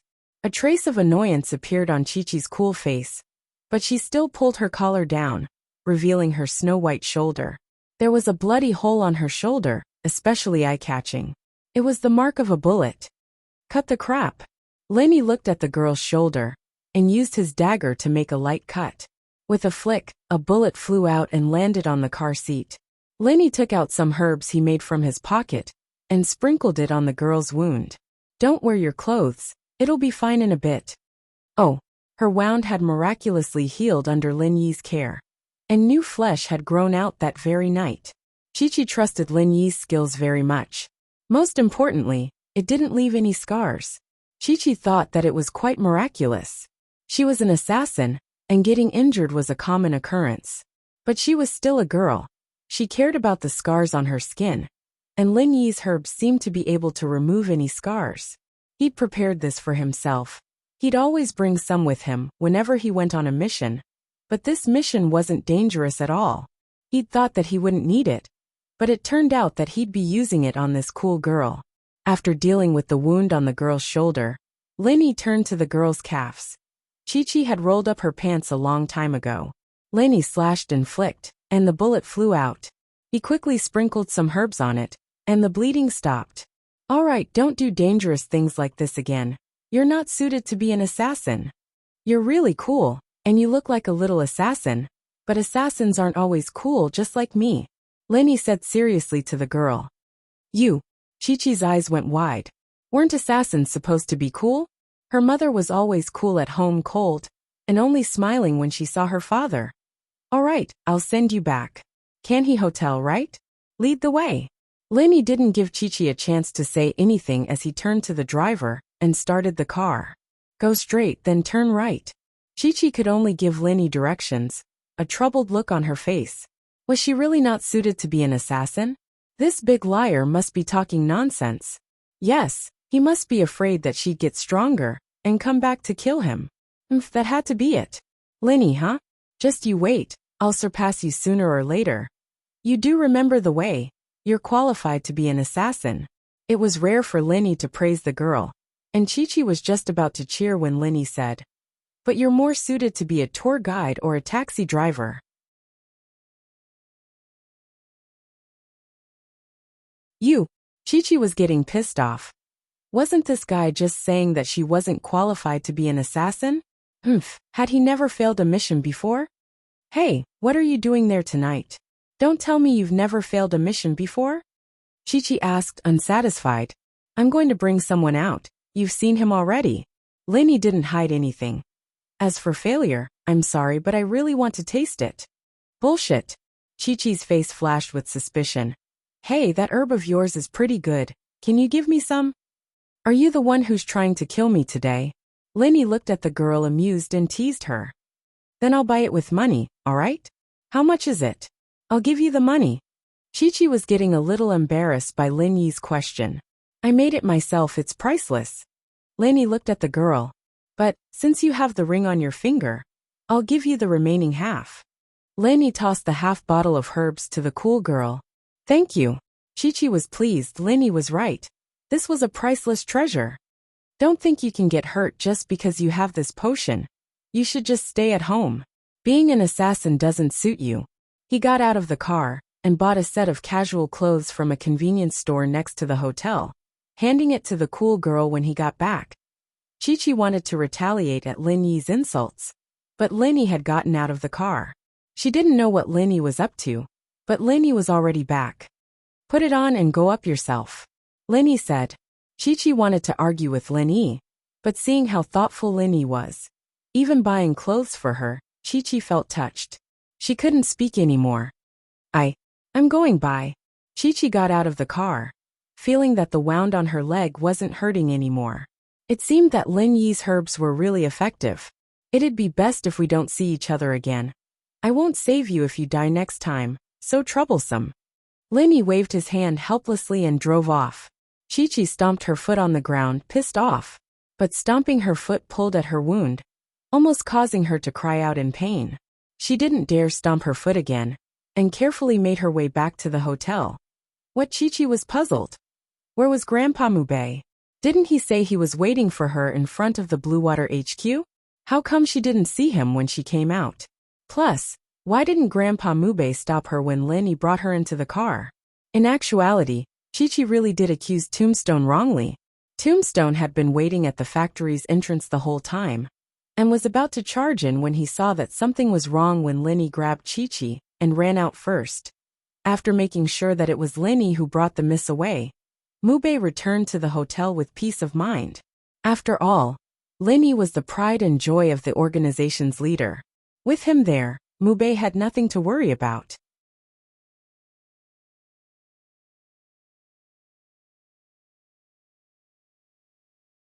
Chapter 331.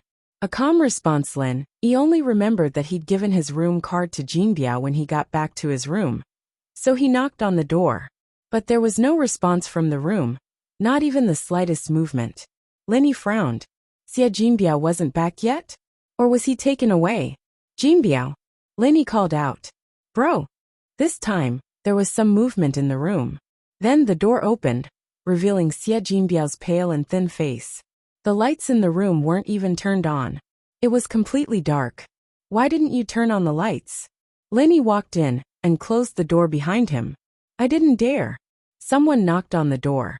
I think it was a waiter. But I didn't dare make a sound or turn on the light. I was scared that the Bluewater would find me and kill me. Jinbiao said weakly. Bro, you're strong, you're not afraid of them, but I'm not. I can't fight them. I'd die if I saw them. So for safety's sake, I pretended that there was no one in the room, just air. Lin Yi was speechless. As powerful as the Bluewater were in this city, there was no reason for them to search hotel after hotel, room after room. They wouldn't have anything else to do if they did that. Pack up, we're leaving now. Lin Yi wasn't in the mood to stay any longer now that his business was done. Faubert had booked a ticket for tonight. though he could always change it if he couldn't finish the mission tonight. Faubert booked 2 return tickets, one for Lin Yi and the other under Jin Biao's name. Guangbua, on the other hand, was quite thorough in his preparations. He guessed that his son didn't have his ID on him, so he made a new one for Lin Yi. Jin Biao had already showered, but his clothes were a little dirty. He didn't need to prepare much, so he went downstairs with Lin Yi. Jin Biao got into the car from the back while Lin Yi checked out at the front desk.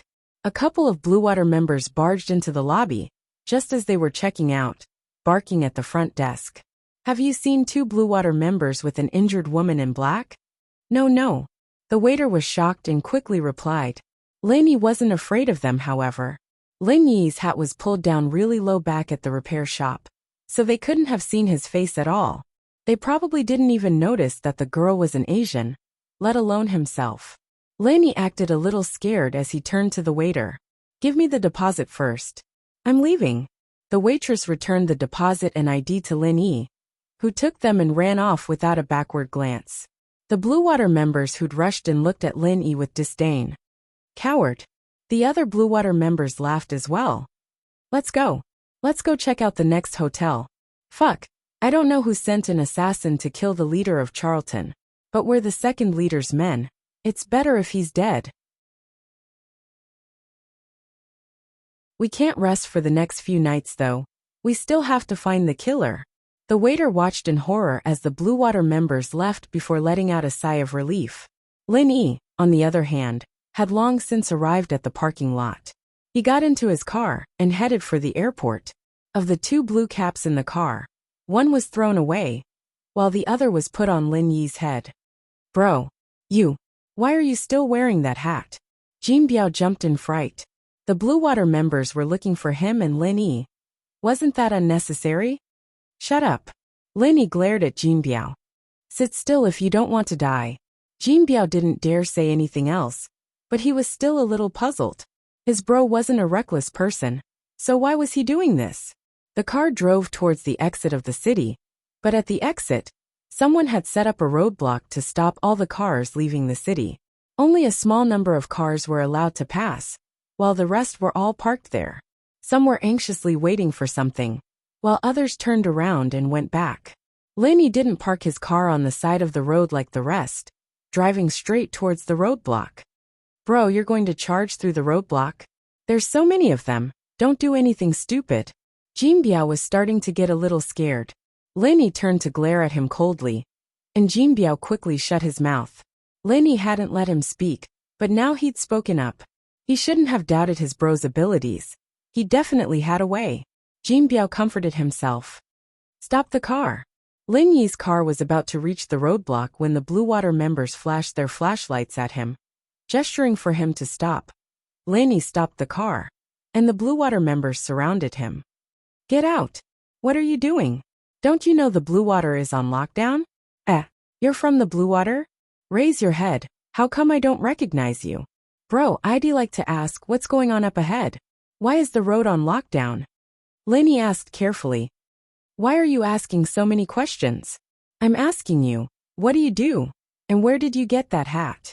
The Blue Water member barked at Lin Yi. Bro, I bought this car at the Blue Water's repair shop today. And the hat was a gift from York bro. I bought it from him. He said no one in Blue City would bother me as long as I wore the hat. Lin Yi explained carefully. Oh, you said you bought the car from us? The Blue Water member nodded, turning to another Blue Water member not too far away. Boss, there's a guy here saying he bought his car from us, that York sold it to him, and that hat was a gift from him too. Then give York a call. Let him go if he's the one. Arrest him if he's not. The leader was checking other cars, and didn't have time to waste with the Blue Water members. He waved his hand and left. Wait a bit then. The Blue Water member's attitude was a lot friendlier now. The person in front of him might be a Blue Water customer, after all. Chapter 332. Chapter 332. Returned safely. York and La Zi were both members of the Blue Water Mafia. But there were thousands of them in the Mafia. They'd only met each other briefly, that was all. But they all knew of this person's existence. There's something I'd like to confirm with you. There's a guy who said he bought a car from you today, wearing a baseball cap with the Blue Water logo. Do you know him? Lazi asked. Oh, there is indeed such a person, a tourist from the east. I sold him an old Santana. If it's him, there should be no problem. Yerk thought about it and said, why don't you give him the phone? I'll confirm it again. Sure. Lazi thought that it was better to be safe than sorry, so he passed the phone to Lin Yi. You talk to York. York bro, it's me, Lin Yi said with a wide smile. Well, I just bought a car and was about to drive it back, didn't I? But I got stopped at the city gates. I don't know what's going on. Oh, it's you. Alright, no problem. Give the phone to Lazi, I'll talk to him. York was relieved after confirming that it was indeed the guy who'd bought the car. Alright. Lin Yi handed the phone back to Lazi. York bro wants to talk to you. Lazi took the phone and said a few words before nodding to Lin Yi. Alright, you can go now. I'm Lazi. You can look for me if you want a car in the future. Lazi was starting to get business. No problem, Lazi bro. Lin Yi nodded. Look for you to buy a car? Maybe in my next life. He got back in the car, and the driver let him off without a hitch as he sped out of Blue City. Jin Biao, sitting in the passenger seat, was dumbfounded. They'd let him go just like that? There were so many cars around, and they wouldn't let him go. Lin Yi had said a few words, and all he had to do was answer a phone call? Of course, Jin Biao had learned his lesson, and didn't dare to ask any random questions. Lin Yi didn't bother explaining. He'd seen the Blue Water members looking for someone in the hotel, and he'd expected to see them at the exit as well. He'd put on the Blue Water hat, and come up with an excuse, using York's name to get out of the city. Lin Yi took off his hat, and tossed it out after leaving the city. It was no longer useful outside Blue Water territory, and it'd be even more troublesome if someone misunderstood. Arriving at the airport unimpeded, Lin Yi directly left the car in the airport parking lot, not even taking out the key. Let's go. Do you still want to stay here? Lin Yi saw Jin Biao looking at the airport in a trance, and immediately scolded him. And no bro, I'm just looking at this sad place. Who knows, I might never come back here again. Jin Biao sighed as he followed Lin Yi into the airport. The plane soared into the sky. Along the way, Jin Biao was silent. No one knew what he was thinking, but as they were changing planes in Beijing, Jin Biao carefully asked, Big brother, how much did my dad give you? All of his assets. Lin Yi replied faintly, he'll be left with nothing after you go back. Oh, Jin Biao nodded. He was a bit depressed, but didn't say anything. As far as he was concerned, the price was very reasonable. Lin Yi's skills were worth the price. His entire family's assets didn't even add up to 100 million USD, so he'd gotten the better end of the deal. Otherwise, his father would be in a lot of debt. Jin Biao's attitude surprised Lin Yi. He didn't cry or make a fuss, and he seemed to have accepted the fact. Did this guy learn? In fact, after this thrilling experience, Jin Biao also figured out some things. When he had money, he was a rich kid, but when he had no money, he was nothing. The plane landed safely on the ground, and they were home. Lin Yi didn't feel anything, but Jin Biao was emotional, and his body was trembling with excitement. Are you addicted to drugs? Lin Yi glanced at him. No, I'm just a little excited. I've quit. Jin Biao was a little embarrassed. Quit? Lin Yi was stunned. This kid can quit drugs. I was locked up for 2 months. Who would give me drugs if I had no money? It was quite uncomfortable at first, but I got over it later. Jin Biao explained with some embarrassment. Lin Yi nodded and didn't say anything. In a situation like Jin Biao's, it was possible for him to quit drugs completely, but he was afraid that he'd be addicted to drugs again in the future. However, this wasn't Lin Yi's responsibility. Lin Yi brought him back, so he fulfilled his promise. At the airport, Faubert's car didn't come to pick them up. Lin Yi didn't tell him the exact time of his return. The ticket could be changed, so the time of his return depended on whether Lin Yi's mission was successful or not. After leaving the airport, Lin Yi flagged down a taxi and got in with Jin Biao. Go to Qianhua Waterfront District, Lin Yi ordered the taxi driver. Okay. The taxi driver nodded and started the car. It was a little strange. Lin Yi was wearing ordinary clothes, But the kid in the back looked like he escaped from a refugee camp. His clothes were tattered, and he was skinny like a heavy smoker. These two people are going to Qianhua waterfront? That's where the rich live. He didn't ask anything. After all, he was the one collecting the fare.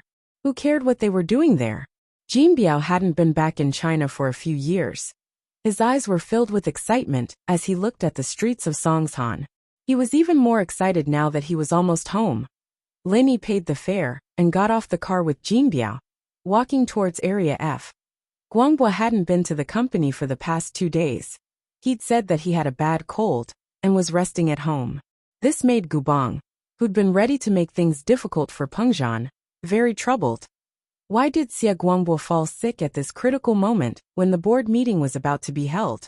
Gubang went to Guangbo's villa to visit him once, but Guangbo looked really haggard. Gubang didn't suspect that Guangbo was faking it. In actuality, Guangbo didn't have a cold. The reason he looked haggard was because he was worried about his son's safety. He'd seen Lin Yi's skills, but as the saying goes, 2 fists are no match for 4 hands, especially in a foreign country where he wasn't familiar with. It was a difficult thing to bring his son back, no matter how you looked at it.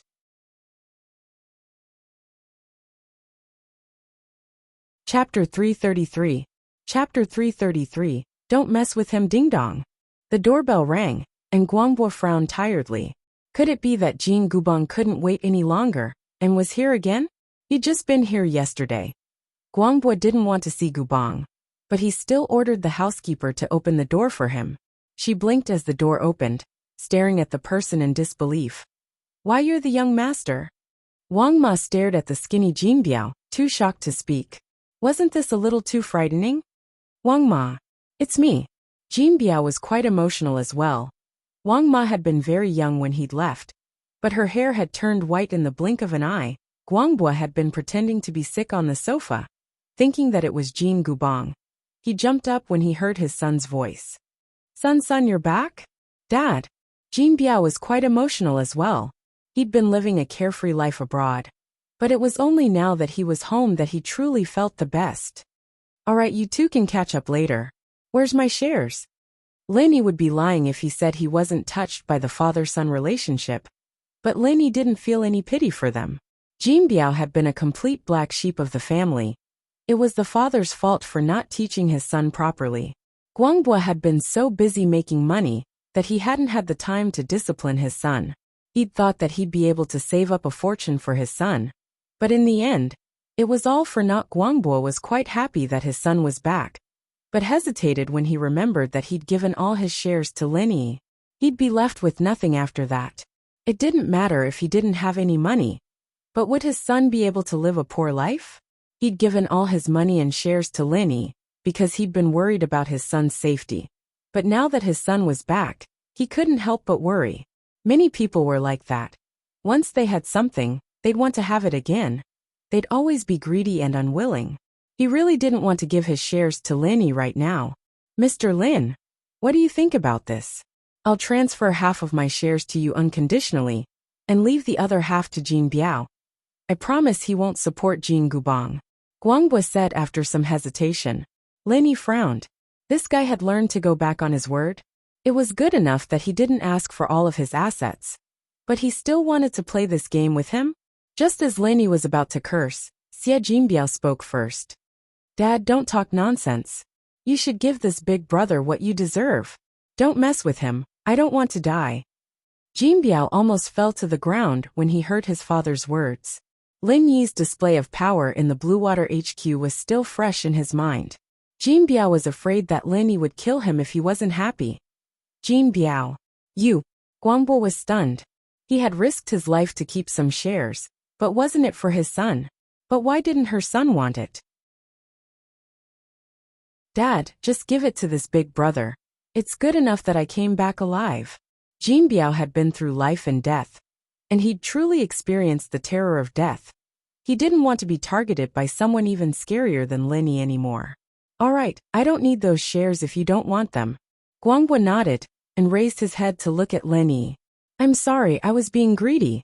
I was thinking that you could take my life anytime you wanted, Mr. Lin. But I didn't think that. Never mind, I'll get the documents for you right away. I'll transfer all the shares under my name to you. Guangbo went upstairs and took out the documents he'd prepared beforehand, signing the transfer agreement with Lin Yi. I don't need the villa. You guys can stay here. Lin Yi looked at Jin Biao. All right, I'm leaving. You guys continue reminiscing. Lin Yi found a public phone after leaving Guangbo's villa and called Pengzhan. Hello, how are you? Guangbo was feeling uneasy, and so was Pengzhan. He hadn't heard from Lin Yi for the past 2 days, and he couldn't even focus on his documents. His phone rang, and he picked it up. It was an unfamiliar number. He didn't want to pick it up at first, but he did after some hesitation. Uncle Chu? I'm Lin Yi. Lin Yi's voice sounded from the other side of the phone. Pengzhan was overjoyed. He'd been thinking about Lin Yi all this time, and the fact that Lin Yi was calling put him at ease. Pengzhan didn't really care if they could save Xie Jinbiao or not, as long as Lin Yi was safe. But the number was from Songshan, and Pengzhan found it odd. Was it a long-distance connection? Lin Yi, where are you? Are you all right? Pengzhan asked. I'm fine. I just came back, and I'm on my way to your company now. Are you there? Lin Yi asked. I'm here, where are you? I'll get Li Fu to pick you up.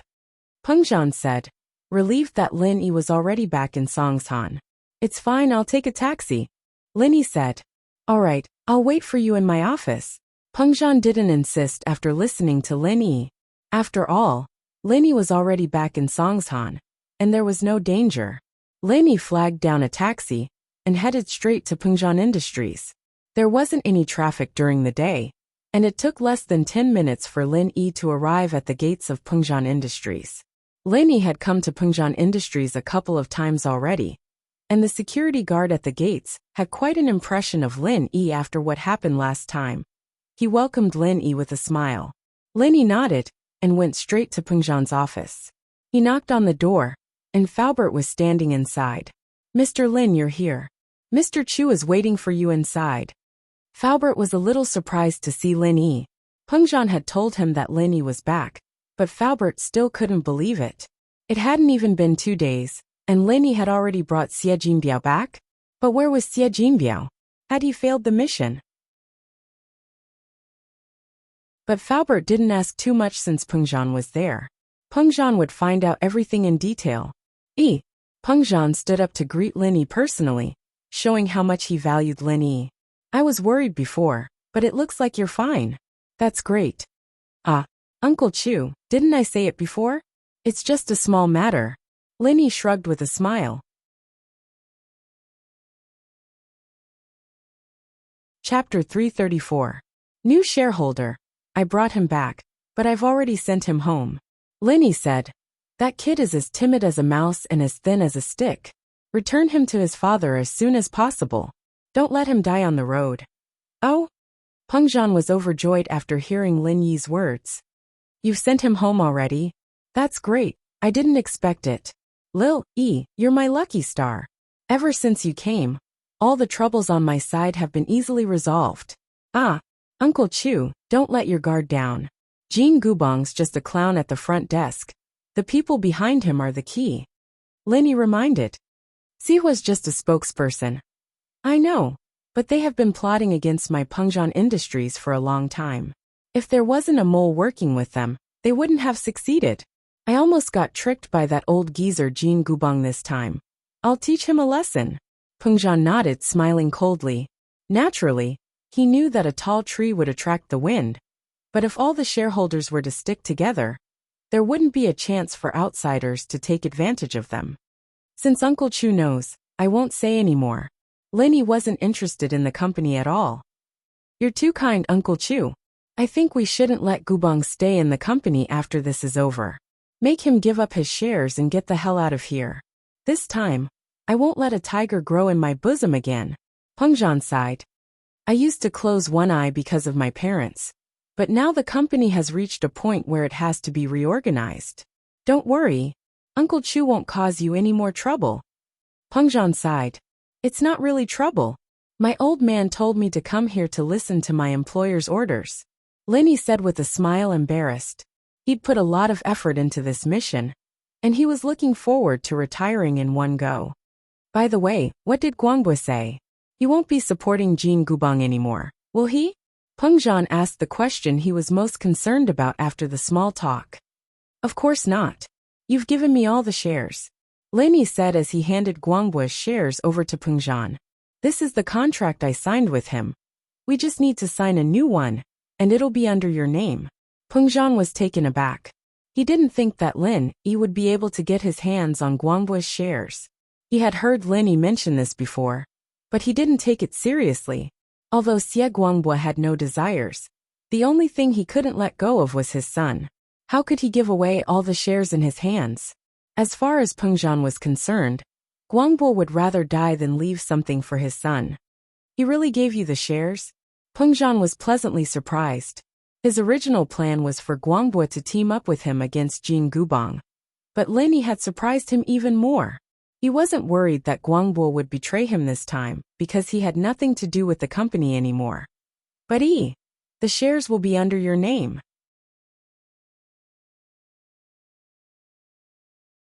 You deserve them. You got them with your own abilities, how can I take them back? Lin Yi didn't say anything. Peng Zhan waved his hand, rejecting Lin Yi's shares. Me. Lin Yi paused. He didn't expect Peng Zhan to give him the shares. That's part of your reward, I guess. Haha. Peng Zhan smiled. Alright, there's no need to say so much. You should keep this for yourself. But now, I need you to help me with something. What is it? Lin Yi asked. Just tell me what you need, Uncle Chu. Lin Yi didn't think about keeping the shares for himself. After all, Lin Yi knew who was good to him, and who wasn't. If it were Lu Tiany's family, Lin Yi might have asked for a commission as well. Peng Zhan, however, didn't need to do that. A shareholder meeting. Peng Zhan smiled. Li Fu, go inform the board that we're having a shareholder meeting right away. I want to introduce the company's third largest shareholder to them. Yes, Mr. Chu. Faubert nodded and left. Even the usually calm Faubert couldn't help but want to laugh. He wanted to see what kind of expression Gubang would have when he learned that Guangbo had given all his shares to Lin Yi. Gubang was puzzled. Peng Zhan was calling for a shareholder meeting? Was there something wrong with him? For the past few days, Peng Zhan had been looking for excuses to reject the meeting. So why was he calling for one today? Could it be that he'd gotten through Guangbo's plan? Or was he preparing a new move? Guangbo shouldn't be at work today, right? Why was there a shareholder meeting if the company's third largest shareholder wasn't here? Despite his confusion, Gubang still arrived at the meeting punctually. He had to at least put on a show. There were more people in the shareholder meeting than the board of directors, and some of the smaller shareholders would attend as well. Gubang nodded to the shareholders he was familiar with before taking the seat to Peng Zhan's left. This was the seat he'd been sitting in all this time, the symbol of being the company's second largest shareholder. The seat to Peng Zhan's right was Guangbo's. Gubang frowned when he realized that there was no one at Guangbo's seat. Could it be that Peng Zhan was trying to bypass Guangbo and call the meeting? But if the third largest shareholder wasn't here, he wouldn't be able to hold the meeting. Time passed by, and soon, 10 minutes had passed since Faubert's notice. Gubang's face was dark as he sat in his seat, not moving an inch. He couldn't figure out what Peng Zhan was up to. Was he just calling all the shareholders here to cause a scene? Gubang was deep in thought when the meeting room went silent all of a sudden. He raised his head to see Li Fu walking in. This was the prelude to Peng Zhan's arrival, and Faubert would always be there first, setting up the documents and setting up the teacups for Peng Zhan. It wasn't long before Peng Zhan walked in, with a young man by his side. The other shareholders didn't pay much attention to him, assuming that he was Peng Zhan's new secretary, but Gubang's eyes narrowed. Lin Yi, how could Gubang not know this person? The man who'd ruined his plans time and time again. Gubang wanted to tear him to pieces. But what surprised Gubang? What was he doing here? Chapter 335. Chapter 335. Shocking news. Peng Zhan spoke up just as Gubang was wondering what was going on. Alright, everyone quiet. We're calling for a shareholders meeting. Chairman Chu, isn't that against the rules? The third largest shareholder of the company, Mr. Xie Guangbo, isn't here right now. Gubong objected to Pengzhan's suggestion. Even if there's something wrong with his body, he should have sent a representative. I suspect that you're purposely avoiding Mr. Xie to call for this meeting.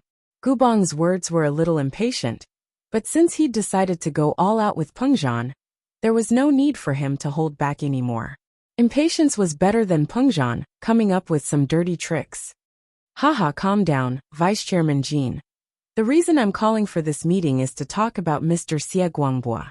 Pengzhan didn't seem to mind at all as he looked at Gubong and nodded calmly. Gubong felt as if he'd punched into cotton.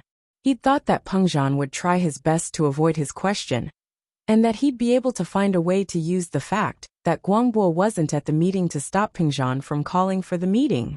Yet, Pengzhan had answered his question so casually, and he'd made it very clear that the purpose of the meeting was Guangbua's matter.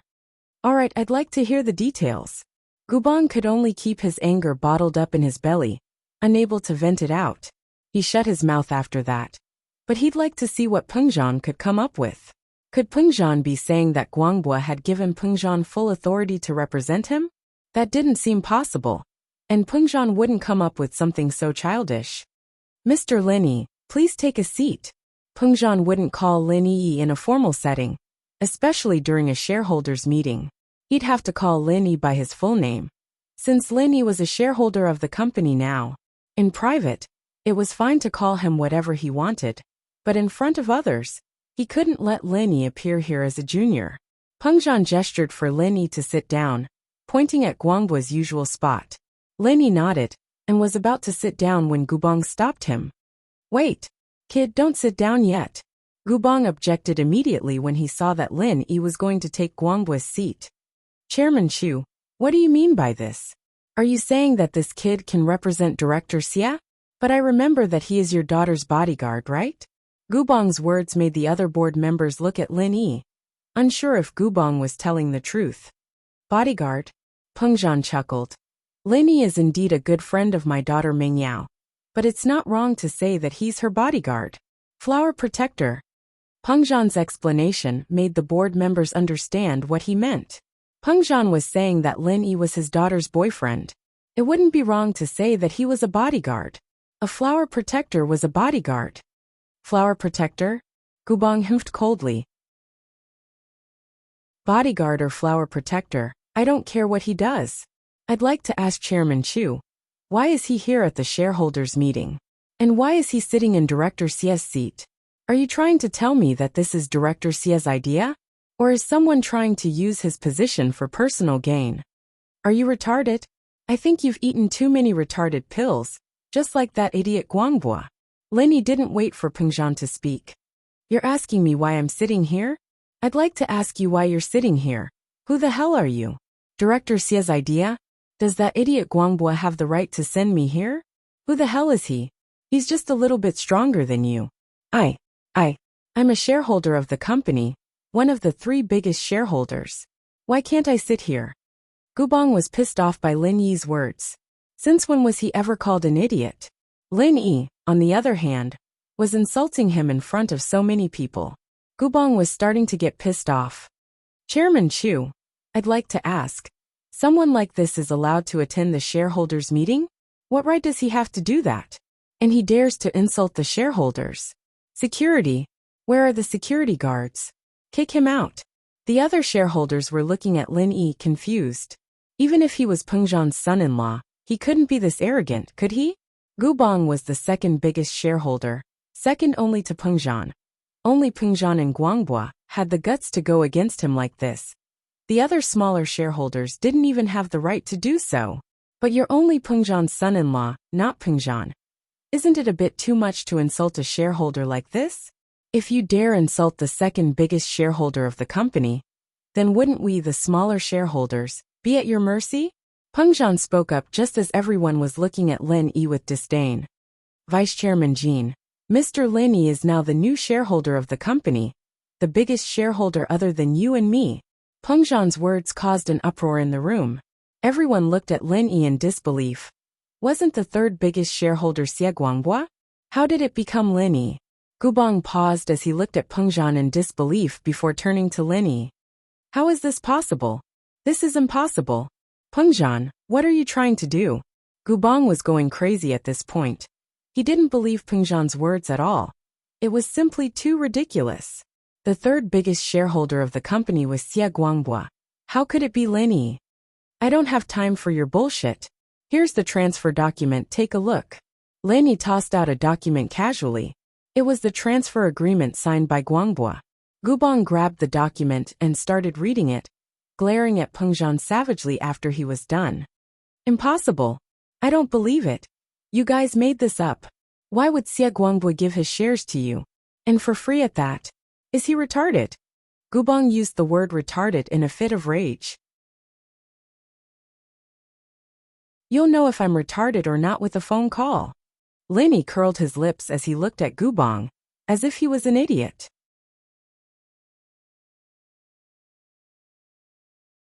Chapter 336. Hope shattered in an instant. Impossible. Absolutely impossible. Gubong was still talking to himself as he took out his phone. In actuality, as an old acquaintance of Guangbua's, he knew very well how Guangbua's signature looked and how he stamped it. From the surface, it didn't look like a forgery. Moreover, Pengzhan wouldn't do something like this. It was pointless. Even if he managed to gain the upper hand in a shareholder meeting, the moment Guangbua appeared, the scheme would fall apart on its own. Pengzhan, on the other hand, would be labeled as dishonest and deceiving the shareholders. It wasn't worth it at all.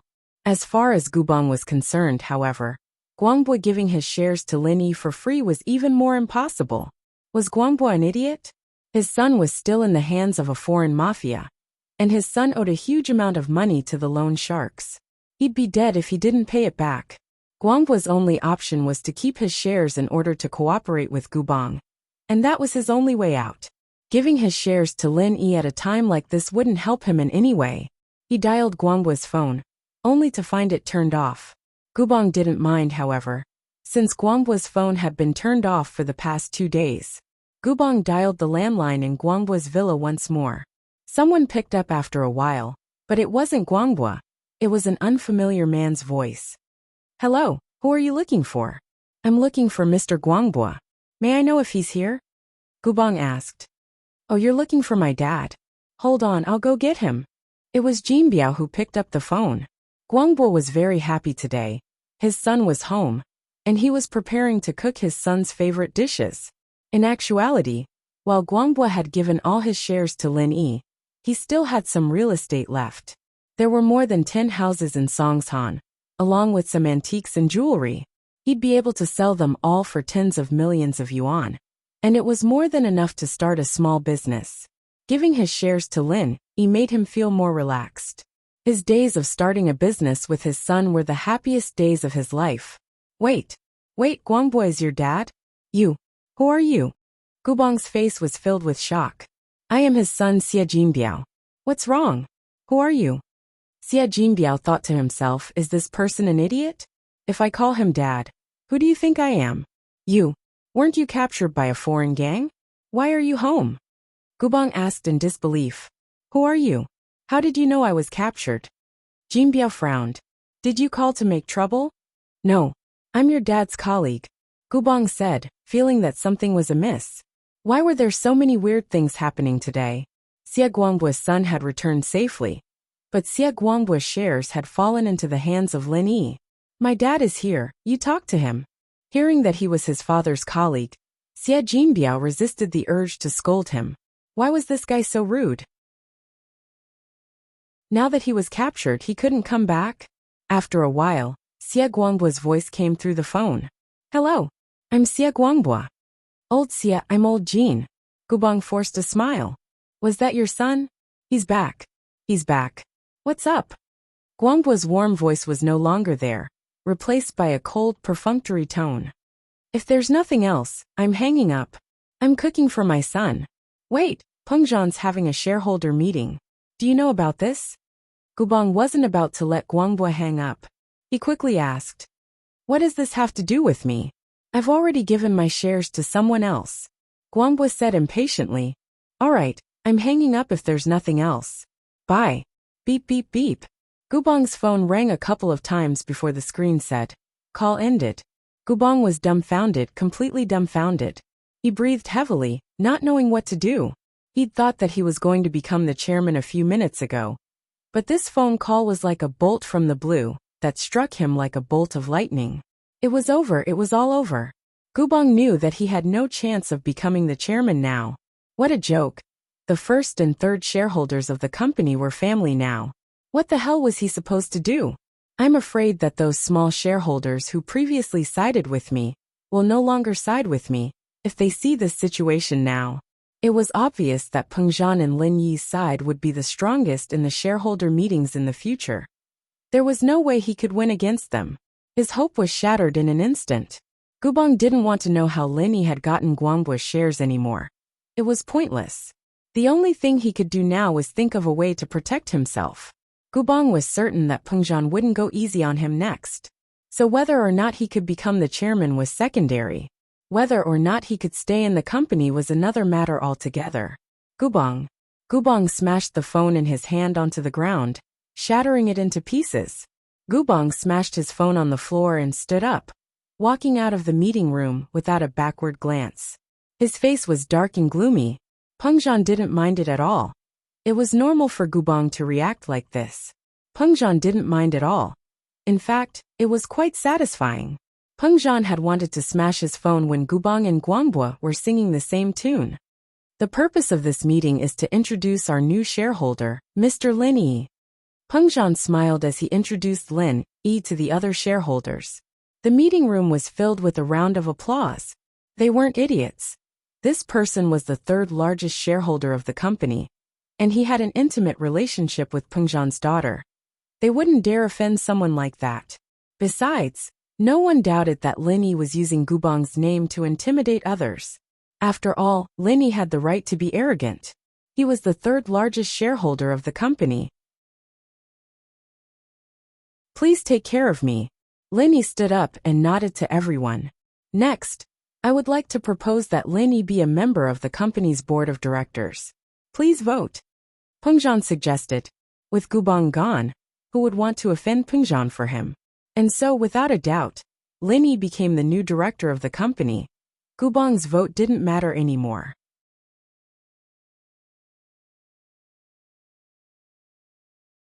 Chapter 337. Chapter 337. Two paths. Lin Yi didn't need to get involved in how Peng Zhan dealt with Gubong. If Peng Zhan still couldn't take care of Gubong under these circumstances, then Lin Yi would really have to wonder if he had the ability to manage a company at all. Gubong went back to his office. He'd never felt so defeated before. And he'd finally gotten a taste of it today. Gubong had always wanted to replace Peng Zhan. And with Guangbu's support, he was like a tiger that had grown wings. But the situation at the shareholders' meeting today had told him that it was all but a passing cloud. He had nothing left. He'd thought that with Guangbu's support, his position as chairman was already in the bag. He'd completely fallen out with Peng Zhan, to the point where there was no turning back. Gubong didn't believe that Peng Zhan would let him go, and he'd use this opportunity to crush him. After some hesitation, Gubong dialed up Tsihua's phone. There was no point talking to Yuchu about this anymore, so he had to discuss it with Tsihua. Hello? Vice Chairman Jean? How's it going? I heard from Lil Yuchu that you're about to take control of the company? Tsihua said. Master Bing's coming to Songshan in a couple of days. You'll be rewarded handsomely with this gift of yours. I'm sorry, Tsihua bro. Gubong said carefully. There's been some changes. Changes? Tsihua paused, his voice darkening. What changes? I don't know what's going on with that director I'm working with, but he suddenly transferred his shares to Lin Yi. Gubong said. Lin Yi and that old fox Peng Zhan are working together, and I can't control the board of directors anymore. They're going to make a move on me soon. So you're saying that the real estate company we're gifting to Master Bing is going to fall through? Sihua's voice grew colder. I'm afraid so. Gubong smiled helplessly. Damn it, are you playing with me? I've done so many things for you, and I've lost 2 golden class masters because of it. Are you telling me to just let it go? Sihua humphed coldly. Jing Gubong, do you have a death wish? Sihua bro. I'm sorry, please don't be angry. Gubong said, startled. Gubong wouldn't have cared if someone else had said that to him. But Sihua could kill him with a snap of his fingers. Sihua, on the other hand, could kill him with ease. It wasn't a joke. Sihua had the ability to do so, and no one would stand up for him after he died. You're not angry? Why don't you think about how angry Master Bing will be? Sihua cursed. Master Bing's angry, I'm done for. I'm telling you, Jin Gubang. You have to give me the real estate company, whether you want to or not. Otherwise, bear the consequences yourself.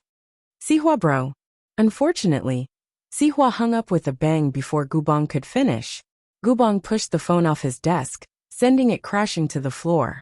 Gubang was pissed as well, but he didn't dare vent it on Sihua. What kind of person was Sihua? He was someone who had his way with both the black and white sides of Songshan. And his boss was even more powerful. Gubang couldn't afford to piss off someone like that. Pengzhan, you're forcing me into a dead end. If you push me too far, I'll take you down with me. I'll blow you up with a bomb. Gubang said hatefully, but he was just saying that. Gubang was actually very afraid of death. His embezzlement in the company would only result in jail if Pengzhan found out, but his life would be forfeit if Sihua were to get angry. Gubang had to think of a plan as soon as possible, or his life would truly be a tragedy. Of course, that was just the beginning. Pengzhan called him in for a talk before he could come up with a plan. Gubang knew that Pengzhan was looking for him for no good reason. And as much as he didn't want to go, he didn't have a choice. He couldn't help but sigh as he made his way to Pengzhan's office. Faubert was standing at the door with a smile on his face. Mr. Chu is waiting for you inside, Vice Chairman Jean. Got it.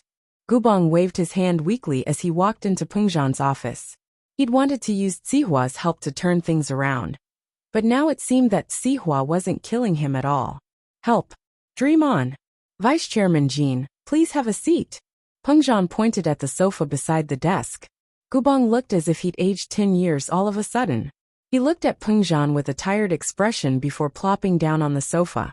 Pengzhan, just say what you want, don't beat around the bush. Gubang couldn't be bothered to play mind games with Pengzhan. There was no need for it anymore. He still had to deal with Sihua after dealing with Pengzhan. Besides, he wasn't Pengzhan's opponent at all. What was the point of this stalemate? He might as well just say what he wanted and see what Pengzhan wanted. All right, I'll be direct if that's the case, Vice Chairman Jean. Pengzhan nodded. I'll give you two options. First, I'll investigate how much money you've made from the company and send you to court. Tell me the second option, Pengzhan. Gubang wasn't an idiot. He knew that this wasn't a choice he'd made after hearing Pengzhan's words, since it wouldn't benefit anyone. Second option, give me your shares, and I'll let bygones be bygones. Pengzhan said faintly. Pengzhan, don't go overboard. My shares are worth a couple $100 million, no matter what. You're going back just like that? Gubang stood up all of a sudden, glaring at Pengzhan. The money you've made from the company all these years should be around that number, right? Even if it's not a couple $100 million, it's at least 1 or 200 million. Pengzhan smiled. How many years would 200 million put you in prison? Compared to the shares you choose. Give me another 100 million. Gubang said after some hesitation. Pengzhan, on the other hand, was just asking for a ridiculous price. He humphed when he heard Gubang. 50 million. 80 million. Gubang said. Chapter 338. It worked. The first option Pengzhan had given Gubang was just to scare him off. There was no real benefit to Pengzhan if he really did find the evidence and put Gubang in jail for the rest of his life. Plus, even if the evidence was found, there was no guarantee that it would be of any use. How long would a lawsuit take? It was better to go with the second option. As long as Gubang wasn't an idiot, he'd definitely choose the second option. As expected, Gubang didn't disappoint Pengzhan. All right, 80 million it is then. It's a deal. Gubang wasn't in the mood to haggle with Pengzhan.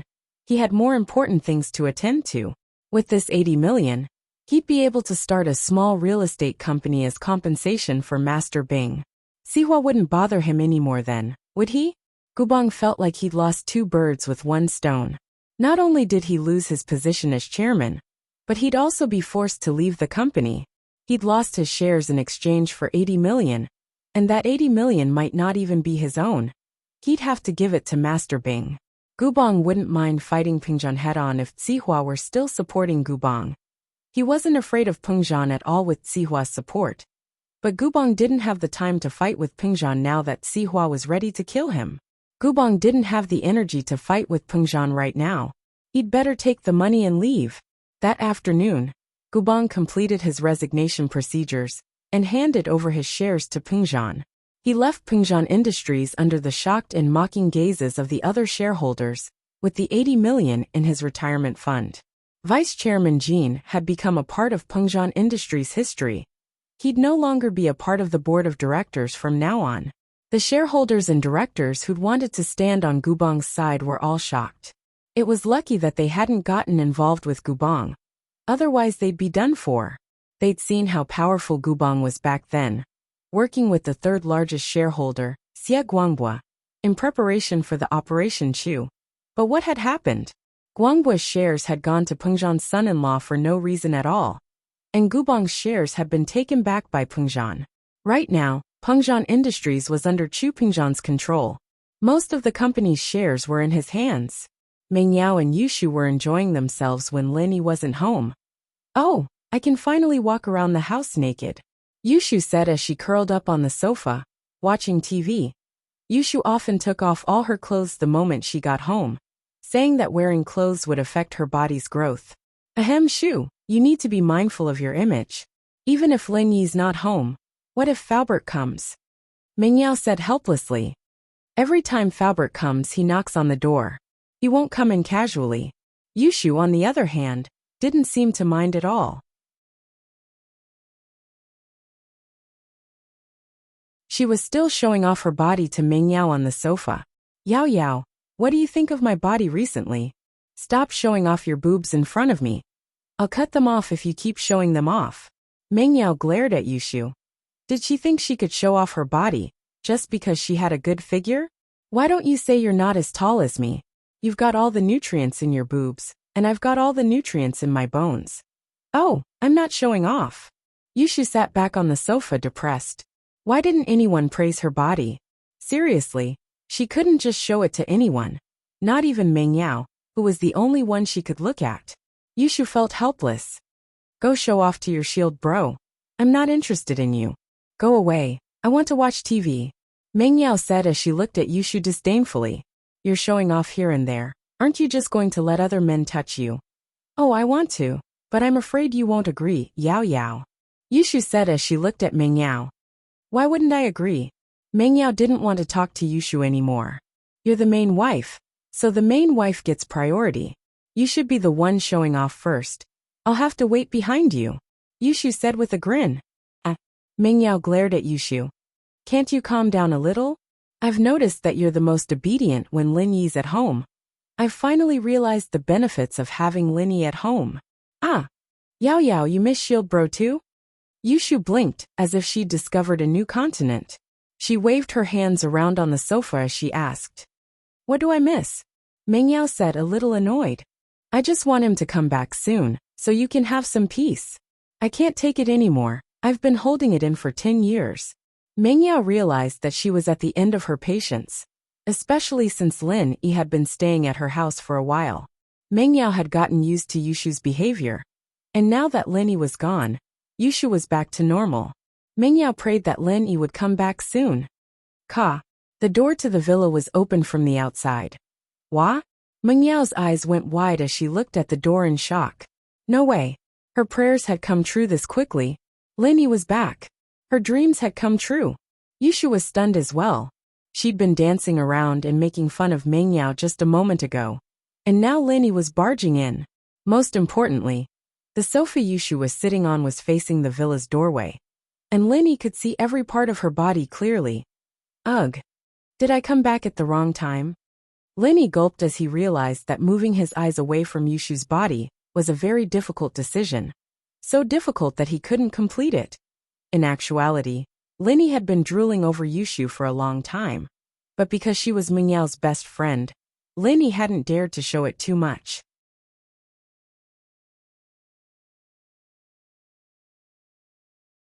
But today, this was a golden opportunity, and it'd be a waste not to see it. Besides, Master Lin comforted himself that this was an accident, and that Yushu was the one who'd asked him to see it. Cover your eyes, you can't look. Meng Yao finally snapped back to reality and screamed, stopping Lin Yi's perverted behavior. Oh, Yushu raised her hands. And just when everyone thought that she was going to cover her chest, Yushu covered her eyes with her hands.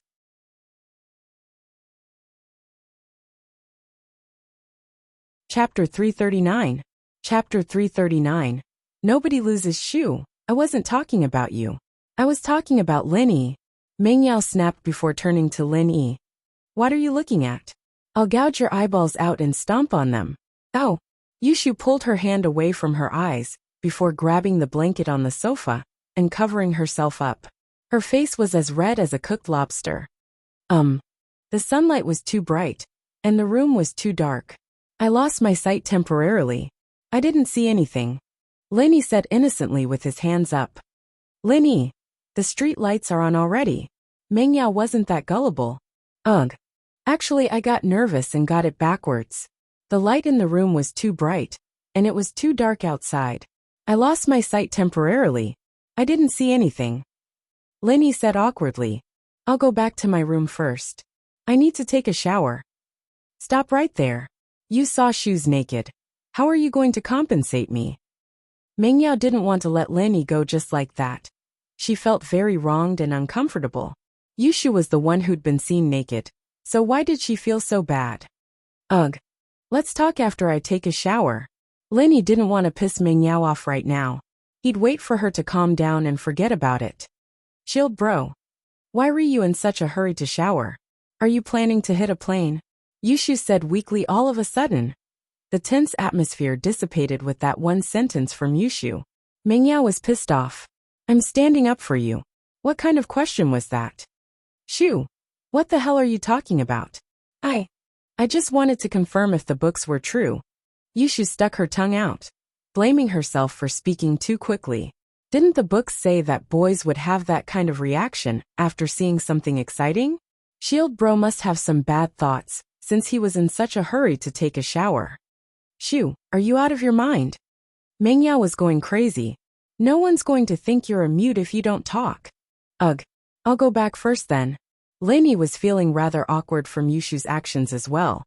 He'd wanted to take a shower because he'd been out and about for 2 days. And Yushu had thought that he was going to do something dirty, and the target of his fantasies was her. Lin Yi, how dare you?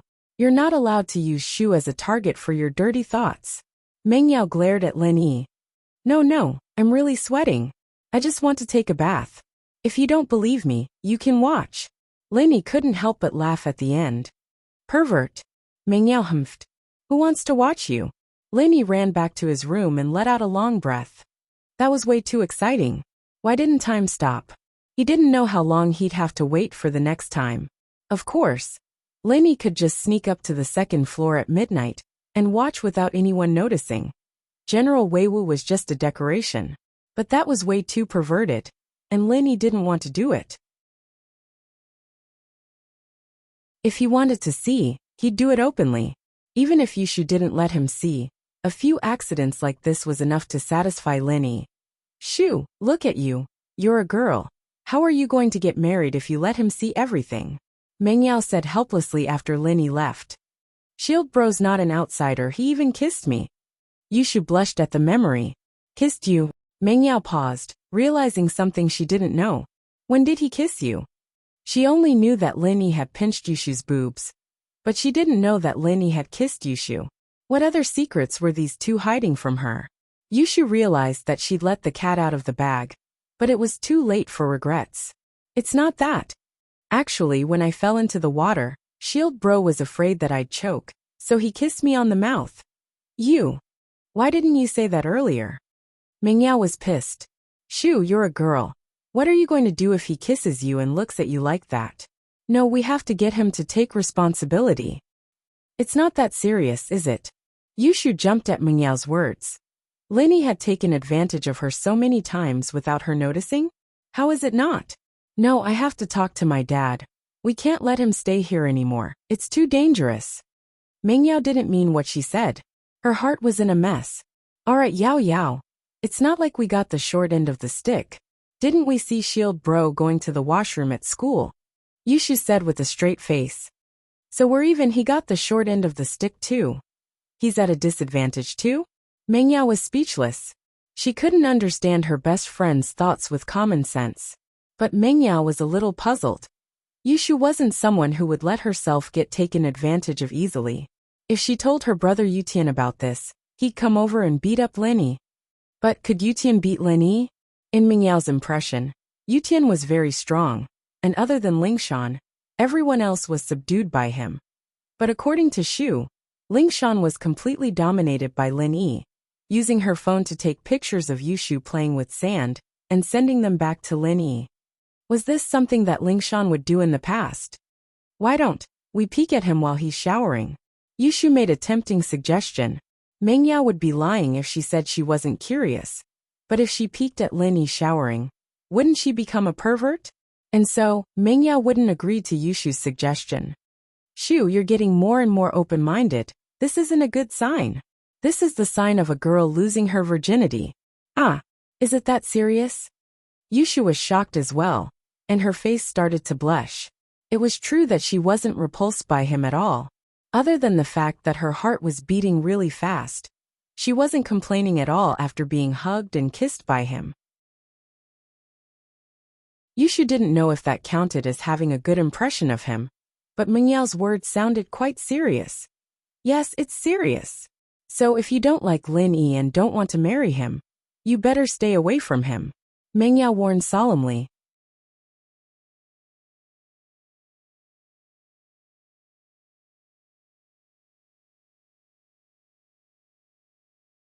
Chapter 340. Chapter 340, Tang Yin's cousin. What does that have to do with me?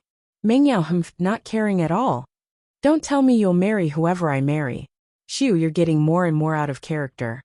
Nah, I think it's pretty normal, Yushu said as she rubbed her head. Come upstairs with me and put on some clothes.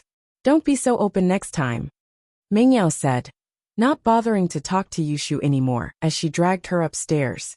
After a hot shower, Lin Yi felt refreshed from head to toe. Every pore on his body had opened up. He laid down comfortably on his bed and turned on his phone. After he turned on his phone, he received a lot of text messages. The first one was from Wang Xinyan when she got on the plane, sending her phone number to Lin Yi. Lin Yi saved the number and looked at the messages. Some of them were from Kong Xiaobo, reminding him to come back this weekend for his second grandpa's birthday party. The last one was from Tang Yin. It was a short message. When are you going to school? Lin Yi quickly texted Tang Yin back. I'm done. I'll go to school tomorrow. Tang Yin jumped when she heard the notification. She didn't want to tell her mother about her phone, and she forgot to put her phone on silent. Whose phone is that? Old Tang, is that your phone? That's not my voice. Mrs. Tang was busy preparing dinner when she heard the notification of a text message on her phone. It's not mine, that's not my phone. Isn't that a Nokia's message? Mr. Tang was lying on the sofa in the living room as he looked at his phone. Old Zhang's Nokia next door sounds like this. Whose phone is that? That's weird. Did you hear that? Mrs. Tang asked. It's mine. Tang Yin took her phone out of her pocket. She couldn't lie even if she wanted to, and she wasn't good at lying anyway. Yours. Mrs. Tang looked at the phone in Tang Yun's hand curiously. When did you get a phone? I didn't buy it. Lin Yi gave it to me. Tang Yin lowered her head, blushing like a child who had done something wrong. Lin Yi bought you a phone? Mrs. Tang didn't scold Tang Yin, but smiled instead. Let me see. It should be 1,000, right? Mom. Tang Yin wasn't happy. Not only did her mother not scold her, but her attitude made her think that she was snobbish. This child, don't be shy. Mrs. Tang glared at her daughter. What's wrong with buying you a phone? Your dad hasn't bought me a mobile phone yet. I even bought the counterfeit phone I'm using with my own money. Tang Juqing lowered his head. Every time this happened, he hated himself for being useless. He was injured and lying on the bed like a cripple. Not only could he not go out to earn money, but he also had to burden Tang Yun and her mother with medical fees. Sometimes, Tang Juqing wanted to die, but when he thought of his wife and daughter, he couldn't do that. Although his wife often scolded him for being useless, she still loved him from the bottom of her heart. Tang Juqing could feel this. It could be seen from the way his wife left early and returned late at night to take care of the family. Mom, Dad's actually really nice to you. Compared to the surreal feeling of being with Lin Yi, Tang Yin felt that her parents being together was the true happiness. I know he treats me well. Otherwise, I would have left him a long time ago. Mrs. Tang had a sharp tongue but a soft heart. She snorted and said, "But don't be like me. I've fallen in love with your father for the rest of my life, and I've accepted my fate. You can't suffer like this." Tang Yin knew that her mother wanted to talk about her and Lin Yi. But was Lin Yi and her suitable? Tang Yin had a feeling that her life wasn't real. Maybe one day, Lin Yi wouldn't like her anymore. Dang dang dang. Tang Yin and her family were talking when a knocking sound came from the courtyard. Mrs. Tang put the bowl and chopsticks on the table and walked out of the house to the yard. "Who is it?" "Auntie, it's me and Wei." A girl's voice came from outside the door. "Is it Dan? Why are you here so late?" Mrs. Tang recognized the girl's voice. It was Wei's childhood friend Dan. She opened the door as she spoke. Dan was anxiously pulling a stubborn boy. She saw Mrs. Tang as if she had seen her savior. "Auntie, hurry and talk to Wei. He wants to sell his kidney." "What?" Mrs. Tang jumped at Dan's words. "What's going on? Wei, you want to sell your kidney?" "Aunt, don't worry about it. Xiao Dan dragged me here and asked you to persuade me, but it's useless. I'll have to sell my kidney anyway," Xiao Wei said resolutely, with a resolute expression on his face. Tang Yun heard her cousin's voice from inside the house. She was shocked when she heard that he was going to sell his kidney. She quickly ran out of the house. "Wei, what did you say? Why do you want to sell your kidney? What nonsense are you talking about?" "Sis, it's none of your business. You can't do anything about it. I have to sell my kidney or Dan will be in danger," Wei said. "Dan, take Wei inside first. Tell Auntie what's going on. Why are you selling your kidney for no reason?" Mrs. Tang saw that her nephew didn't look like he was joking and panicked. Selling a kidney wasn't a joke. How could he sell it just like that? Dan pulled Wei into the house and was on the verge of tears. "Tang Yin sis, hurry and talk to Wei. He won't listen no matter what I say. He wants to sell his kidney." "Wei, tell Auntie. Why do you want to sell your kidney?" Tang Yin didn't know what to do. She thought it was a joke before. But Wei didn't look like he was joking at all. "Sis, even if I tell you, it's useless. I need money now. But your family's situation isn't much better than mine. If I don't sell my kidney, how am I going to raise money?" Lil Wei shook his head. "What can't we solve? We can find a way to borrow money. We don't have to sell our kidney." Mrs. Tang walked over and persuaded. "Wei, how much money do you need?" 150,000. "Where can I borrow money from? My period is sick, and we haven't collected enough money yet. If I could borrow money, I would have done it already." Wei sighed. "Auntie sis, I know you guys are doing this for my own good, but I have no other choice."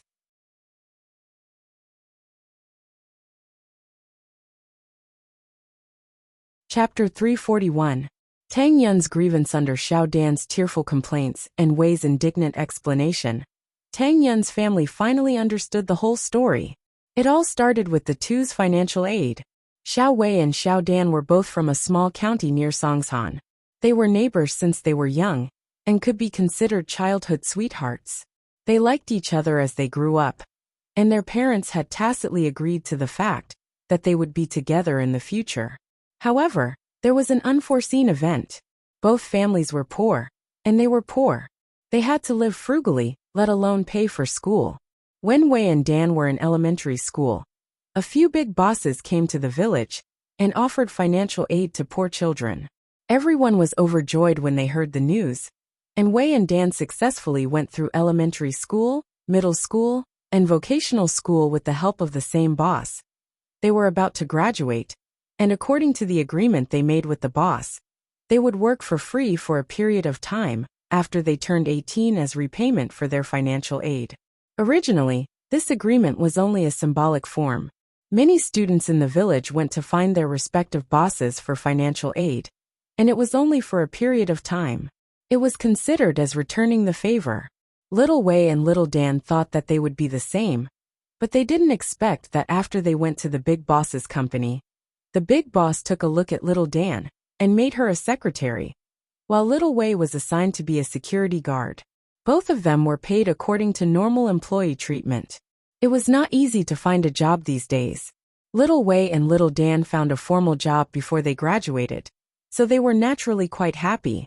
While they were grateful to their boss, they also decided to work hard to repay their boss's kindness.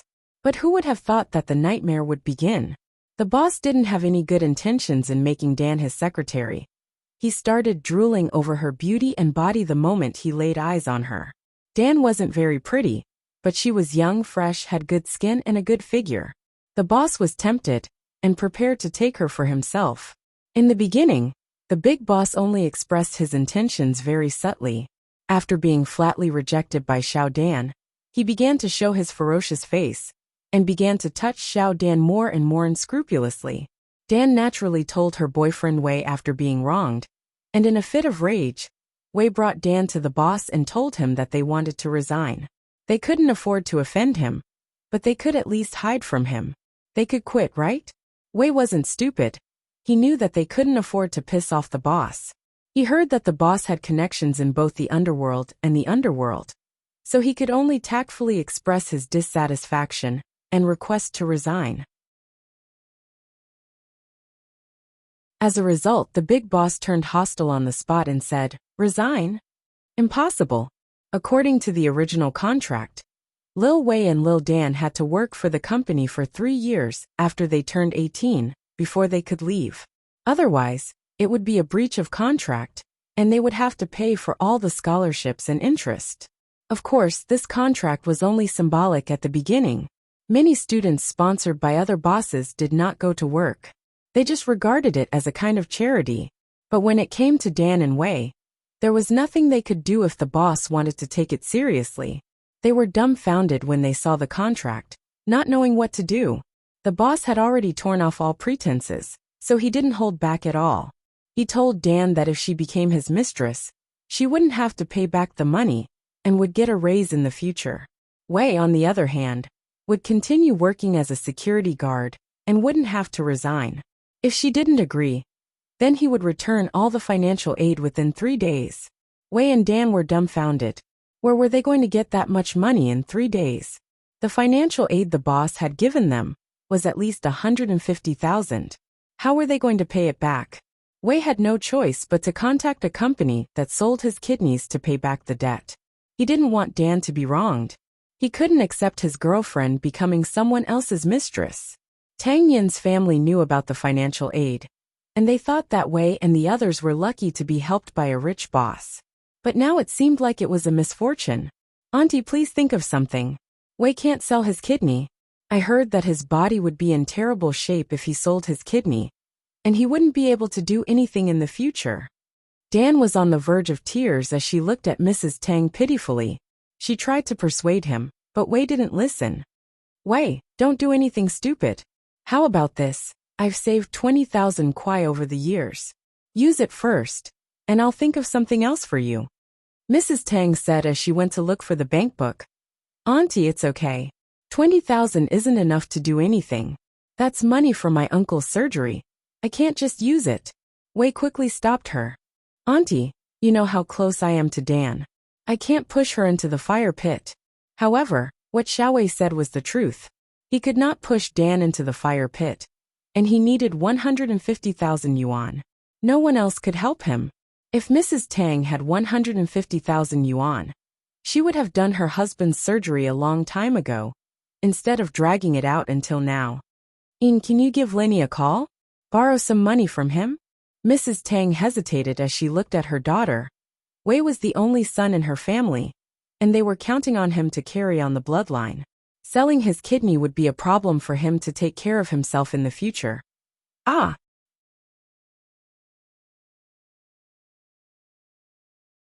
Tang Yin paused, not expecting her mother to ask Lin Yi for a loan. It wasn't 3,000 or 5,000, It was 150,000. How was she supposed to ask for it? How was she supposed to pay it back even if she did? It was such a large sum. And she couldn't possibly pay it back. Auntie, who's Lin Yi? Dan hadn't heard of the name before. Who in the world could borrow 150,000 in one go? He's your Tang Yin sis boyfriend, he's pretty rich. Mrs. Tang explained.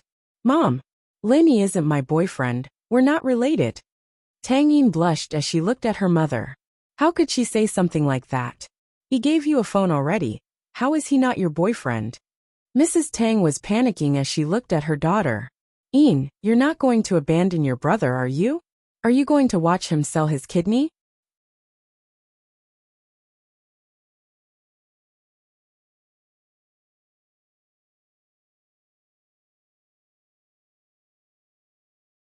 Chapter 342. Being forced, he's your boyfriend. Borrowing money from him is a good way to test him and see if he's sincere towards you. Mrs. Tang said. Look at Wei. He's willing to sell his kidney for Dan. What's wrong with Lin Yi lending you some money? Tang Yin bit her lip and looked at her father, hoping that he'd say something for her. Juqing, however, lowered his head, looking like a good old man who'd been bullied. Juqing was blaming himself for his uselessness as well. If he were successful in his career, the family wouldn't be in such a difficult situation. Sis, is brother-in-law really that rich? Wei couldn't help but ask after hearing his aunt's words. Who would sell their kidney if there was any other hope? Little Wei was forced to sell his kidney because he had no other choice. However, if he could solve the problem by not selling it, he would not be so stupid as to sell his kidney. Wei, don't listen to my mom. He's not your brother-in-law, he's just a classmate. Tang Yin felt conflicted as she looked at Wei's hopeful eyes. She knew that if she were to borrow money from Lin Yi, then their relationship would become complicated. But if she didn't borrow money, Wei would have to sell his kidney. Sis, why don't you ask him? Little Wei was sure that the person his aunt was talking about was his sister's boyfriend. Even if he wasn't, it wasn't far from the truth. Wei, it's not that I don't want to help you, but how am I going to pay him back? Do we even have money to pay him back? Tang Yin sighed. Sis, he'll become my brother-in-law sooner or later. You're already his woman, he won't force you to pay him back, right? Wei looked at Tang Yin. Plus, Dan and I have hands and feet. We'll be able to pay him back one day. Yeah, Yin. Your brother didn't ask you for anything. It's just a small matter. Why are you so stubborn? Mrs. Tang was getting anger. There was a way to solve the problem. So why did she have to force her brother to sell his kidney? If you don't make this call, I'll call him. You're forcing me. Tang Yun's eyes reddened as tears welled up in her eyes. You don't understand at all. You don't know what's going on. Tang Yin wanted to say that Lin Yi might not even be able to be with her in the future, but she didn't say it in the end. Yuna, how can this be called forcing you? Do you think I would harm you? Mrs. Tang was a little unhappy. She wasn't asking her to do anything bad, but she could borrow money from Lin Yi. What was going on? I'll make a call, okay? Tang Yin stood up and ran out of the house with her phone. She couldn't help but start sobbing when she reached the yard. His mother didn't understand, and his younger brother didn't understand either. They thought that they had some kind of reputation to be able to get Lin Yi to lend them 150,000 yuan. Did they even think about their own situation? Although it was true that Lin Yi liked her now, at the end of the day, her relationship with Lin Yi hadn't even been officially confirmed. Why would he lend her 150,000 yuan? It wasn't a small amount, and if she could borrow it, she would have borrowed it from her father a long time ago. Why would she wait until now? After crying, Tang Yin still dialed Lin Yi's number. No matter what, she couldn't let her brother sell his kidney, could she?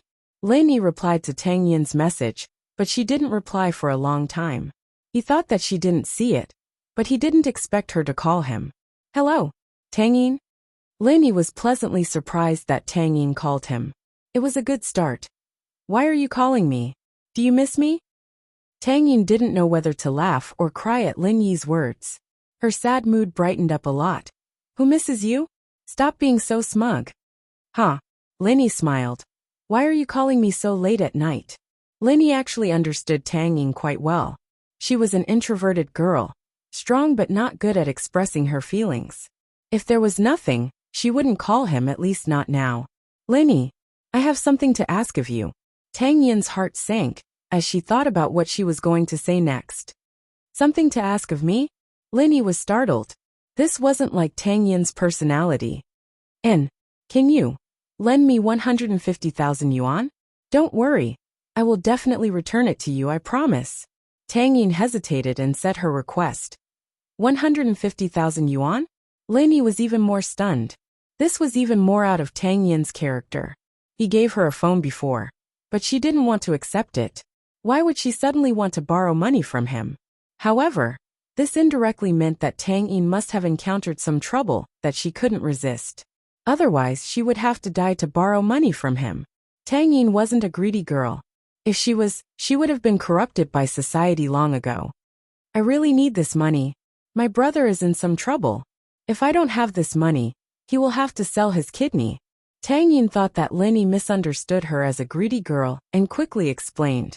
Sell his kidney? Lenny almost fainted. Tell him not to do anything stupid. Money isn't a problem. Give me your account number. I will ask someone to transfer it to you right now. If it was a few days ago, Lenny wouldn't have this much confidence. But now, Lenny had just extorted 100 million yuan from Lu Tianyi. This time, it was Tang Yin's turn to be stunned. She didn't think that Lenny would agree to transfer the money to her, without asking about the specifics. Did he trust her that much? Wasn't he afraid that she would lie to him? What? It's only 150,000 yuan. Lenny wasn't afraid of Tang Yin lying to him, because he knew Tang Yin's personality. Then, wait a minute. Tang Yin was very excited. Her face was red. She had mustered up her courage to ask Lin Yi for the money. She was afraid that Lin Yi would reject her, and that Lin Yi would find it difficult to borrow money from her. Although Lin Yi was a rich kid, not every rich kid could take out 150,000 yuan in one go. But Lin Yi seemed to have accepted it easily, without hesitation at all. This made Tang Yin sigh in relief. At the same time, she was very grateful to Lin Yi. Mom, Lin Yi said he wants a bank account number. Tang Yin couldn't help but smile when she said that.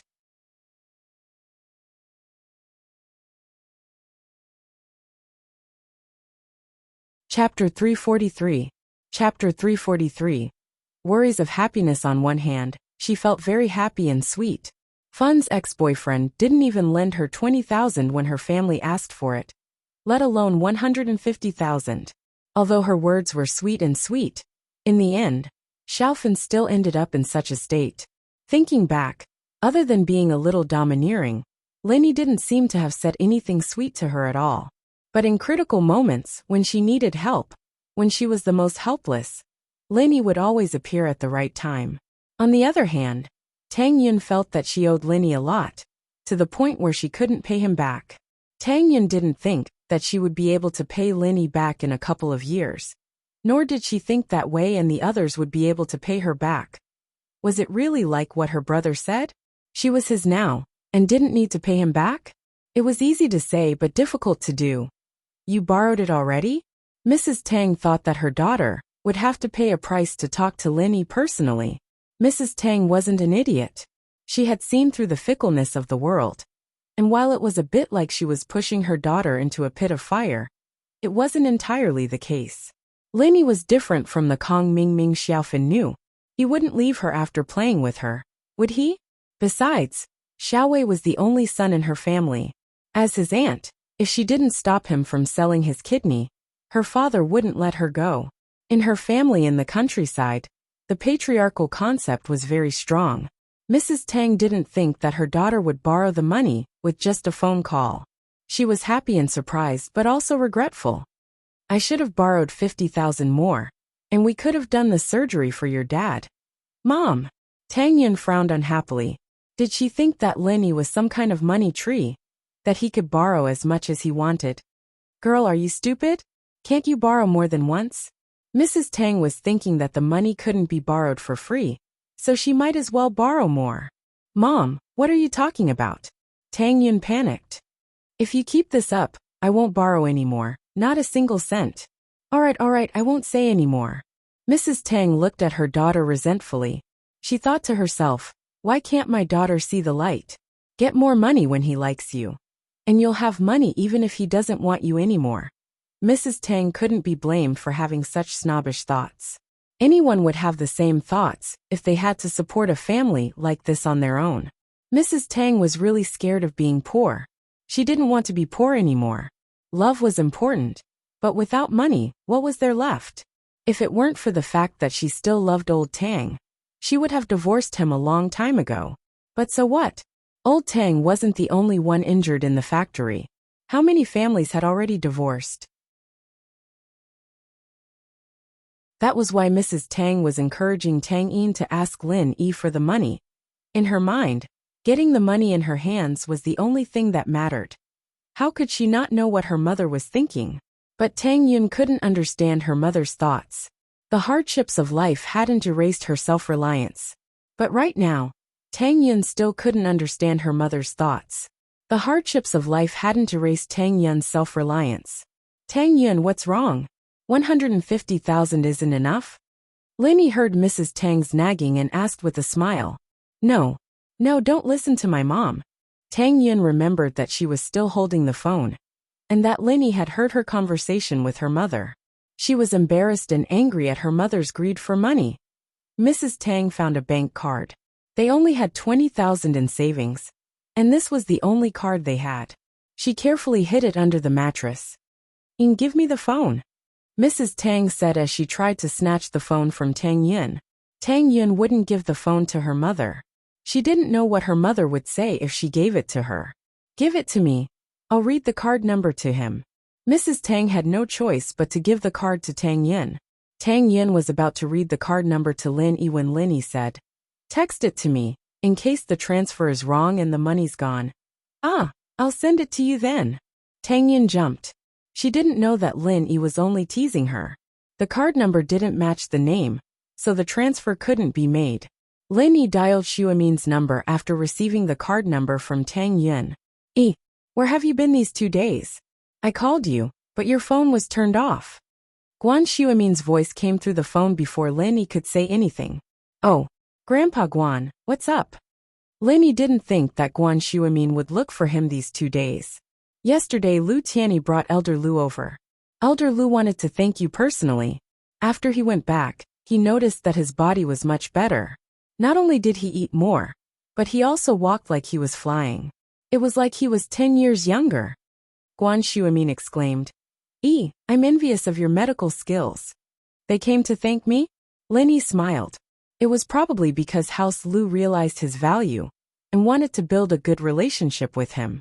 Although there was some unhappiness before, House Lu wasn't stupid. They knew how to make up for it. Yeah, they're going back to Yanjing. There's no use for the villa they bought here anymore. So they wanted to give it to you as a thank you gift. Guan Xuemin said, just give me your ID number, and I'll help you with the transfer. They're being generous now, Lin Yi shrugged. But I'm short on money now. It's more practical to give me some money. Yes, Lu Tianyi gave you another 10 million. Guan Xuemin laughed. Guan Xuemin chuckled and said, I didn't expect that I would get 100 million yuan just like that. I was worried that the pharmaceutical factory wouldn't have enough startup funds. But you managed to get all the startup funds just by treating one patient. I can't help it. I didn't plan to accept the money, but the people in his family aren't that great, Lin Yi smiled. But Elder Lu is not bad. He doesn't put on airs. It's not that he doesn't put on airs, but he thinks that it's important for his family to make friends with a miracle doctor like you. Guan Xuemin said. Otherwise, they wouldn't give you another red packet.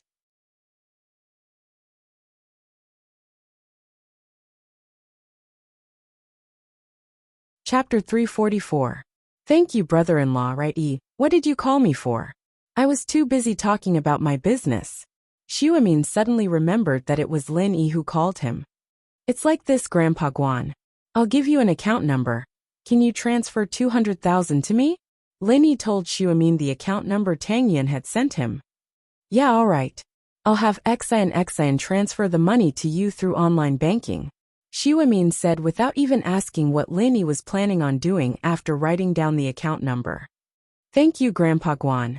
As for the medicine company, I'll go talk to you when I have time in the next couple of days. I don't know anything about operations, so I'll have to trouble you. Linny was a bit embarrassed that he could get a share of the money just by providing the prescription. If you don't want to be involved in the operations, it's best if you find a spokesperson. I'm an old man, and I can take care of things on the surface for you. But the actual sales are better for you youngsters.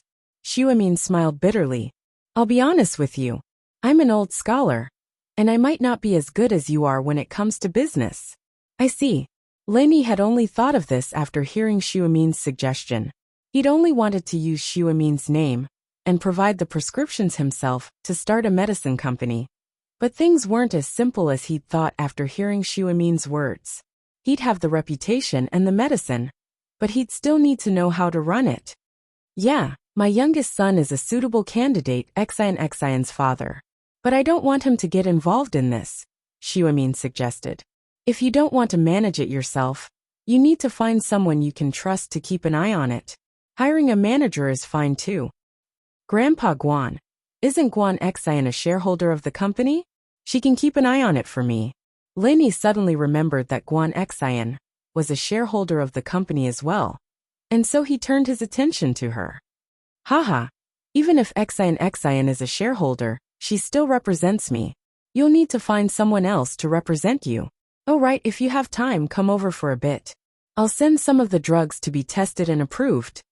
Guan Xuemin smiled. No problem. How about this weekend? Linny thought for a moment. It shouldn't take long to accompany Kong Xiaobo to his second grandpa's birthday banquet. Then, he could go to Guan Xuemin's place to have a look. He still had some healing potions with him, and he hadn't finished using the ones he'd made last time. As for the painkiller Huaijuan was using, Xu Amin had the recipe already, and he'd probably be making some first. In the initial stage, it was better to market these two drugs. If there were too many, it would not be able to highlight the magic of each drug. It was only after these two drugs became a hit that other new products were introduced one after another, that people would pay more attention to them.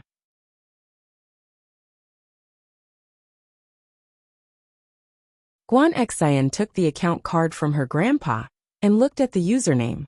It was Tang Yun's name. She felt a little disappointed and a little jealous, but she still did as Linny said and transferred 200,000. Mrs. Tang's bank card was opened under Tang Yun's name. Tang Yun used it to store her red packets and pocket money, but after Juqing got injured, Tang Yun donated all the red packets she'd accumulated over the years. Mrs. Tang was too lazy to open a new account, so she used Tang Yun's card as the family's savings card. Beep beep. A message notification sounded. This card was originally bound to Tang Juqing's phone. Juqing took out his phone and looked at the message. He was a little surprised. 200,000? 200,000? Mrs. Tang was surprised at first, but then she was overjoyed. She quickly grabbed her lover's phone and looked at the number on it carefully. She counted the number of zeros on it again and again until she was sure that it was 200,000 and not 20,000. She said happily, Ian, I told you that Linny is a good person. You only asked for 150,000, but he transferred 200,000 to you. It seems like he heard what I said just now. Tang Yun looked at her mother's happy face. She didn't know if she should be happy with her or helpless. 200,000. She couldn't afford it. Old Tang, you have the surgery fees. Let's go to the hospital tomorrow. The happiest person was Mrs. Tang. Her lover's surgery fees were finally settled. After the surgery, her lover would be able to stand up again. She wouldn't have to worry about the family alone. Sis, is brother-in-law really a rich second generation? Wei was surprised as well. He felt like he was dreaming. It was just a thought before. He didn't believe that his sister would be able to borrow 150,000 just like that. He didn't think that his sister would be even more influential. He borrowed 150,000 and got 200,000. What rich second generation? Tang Yin glared at him.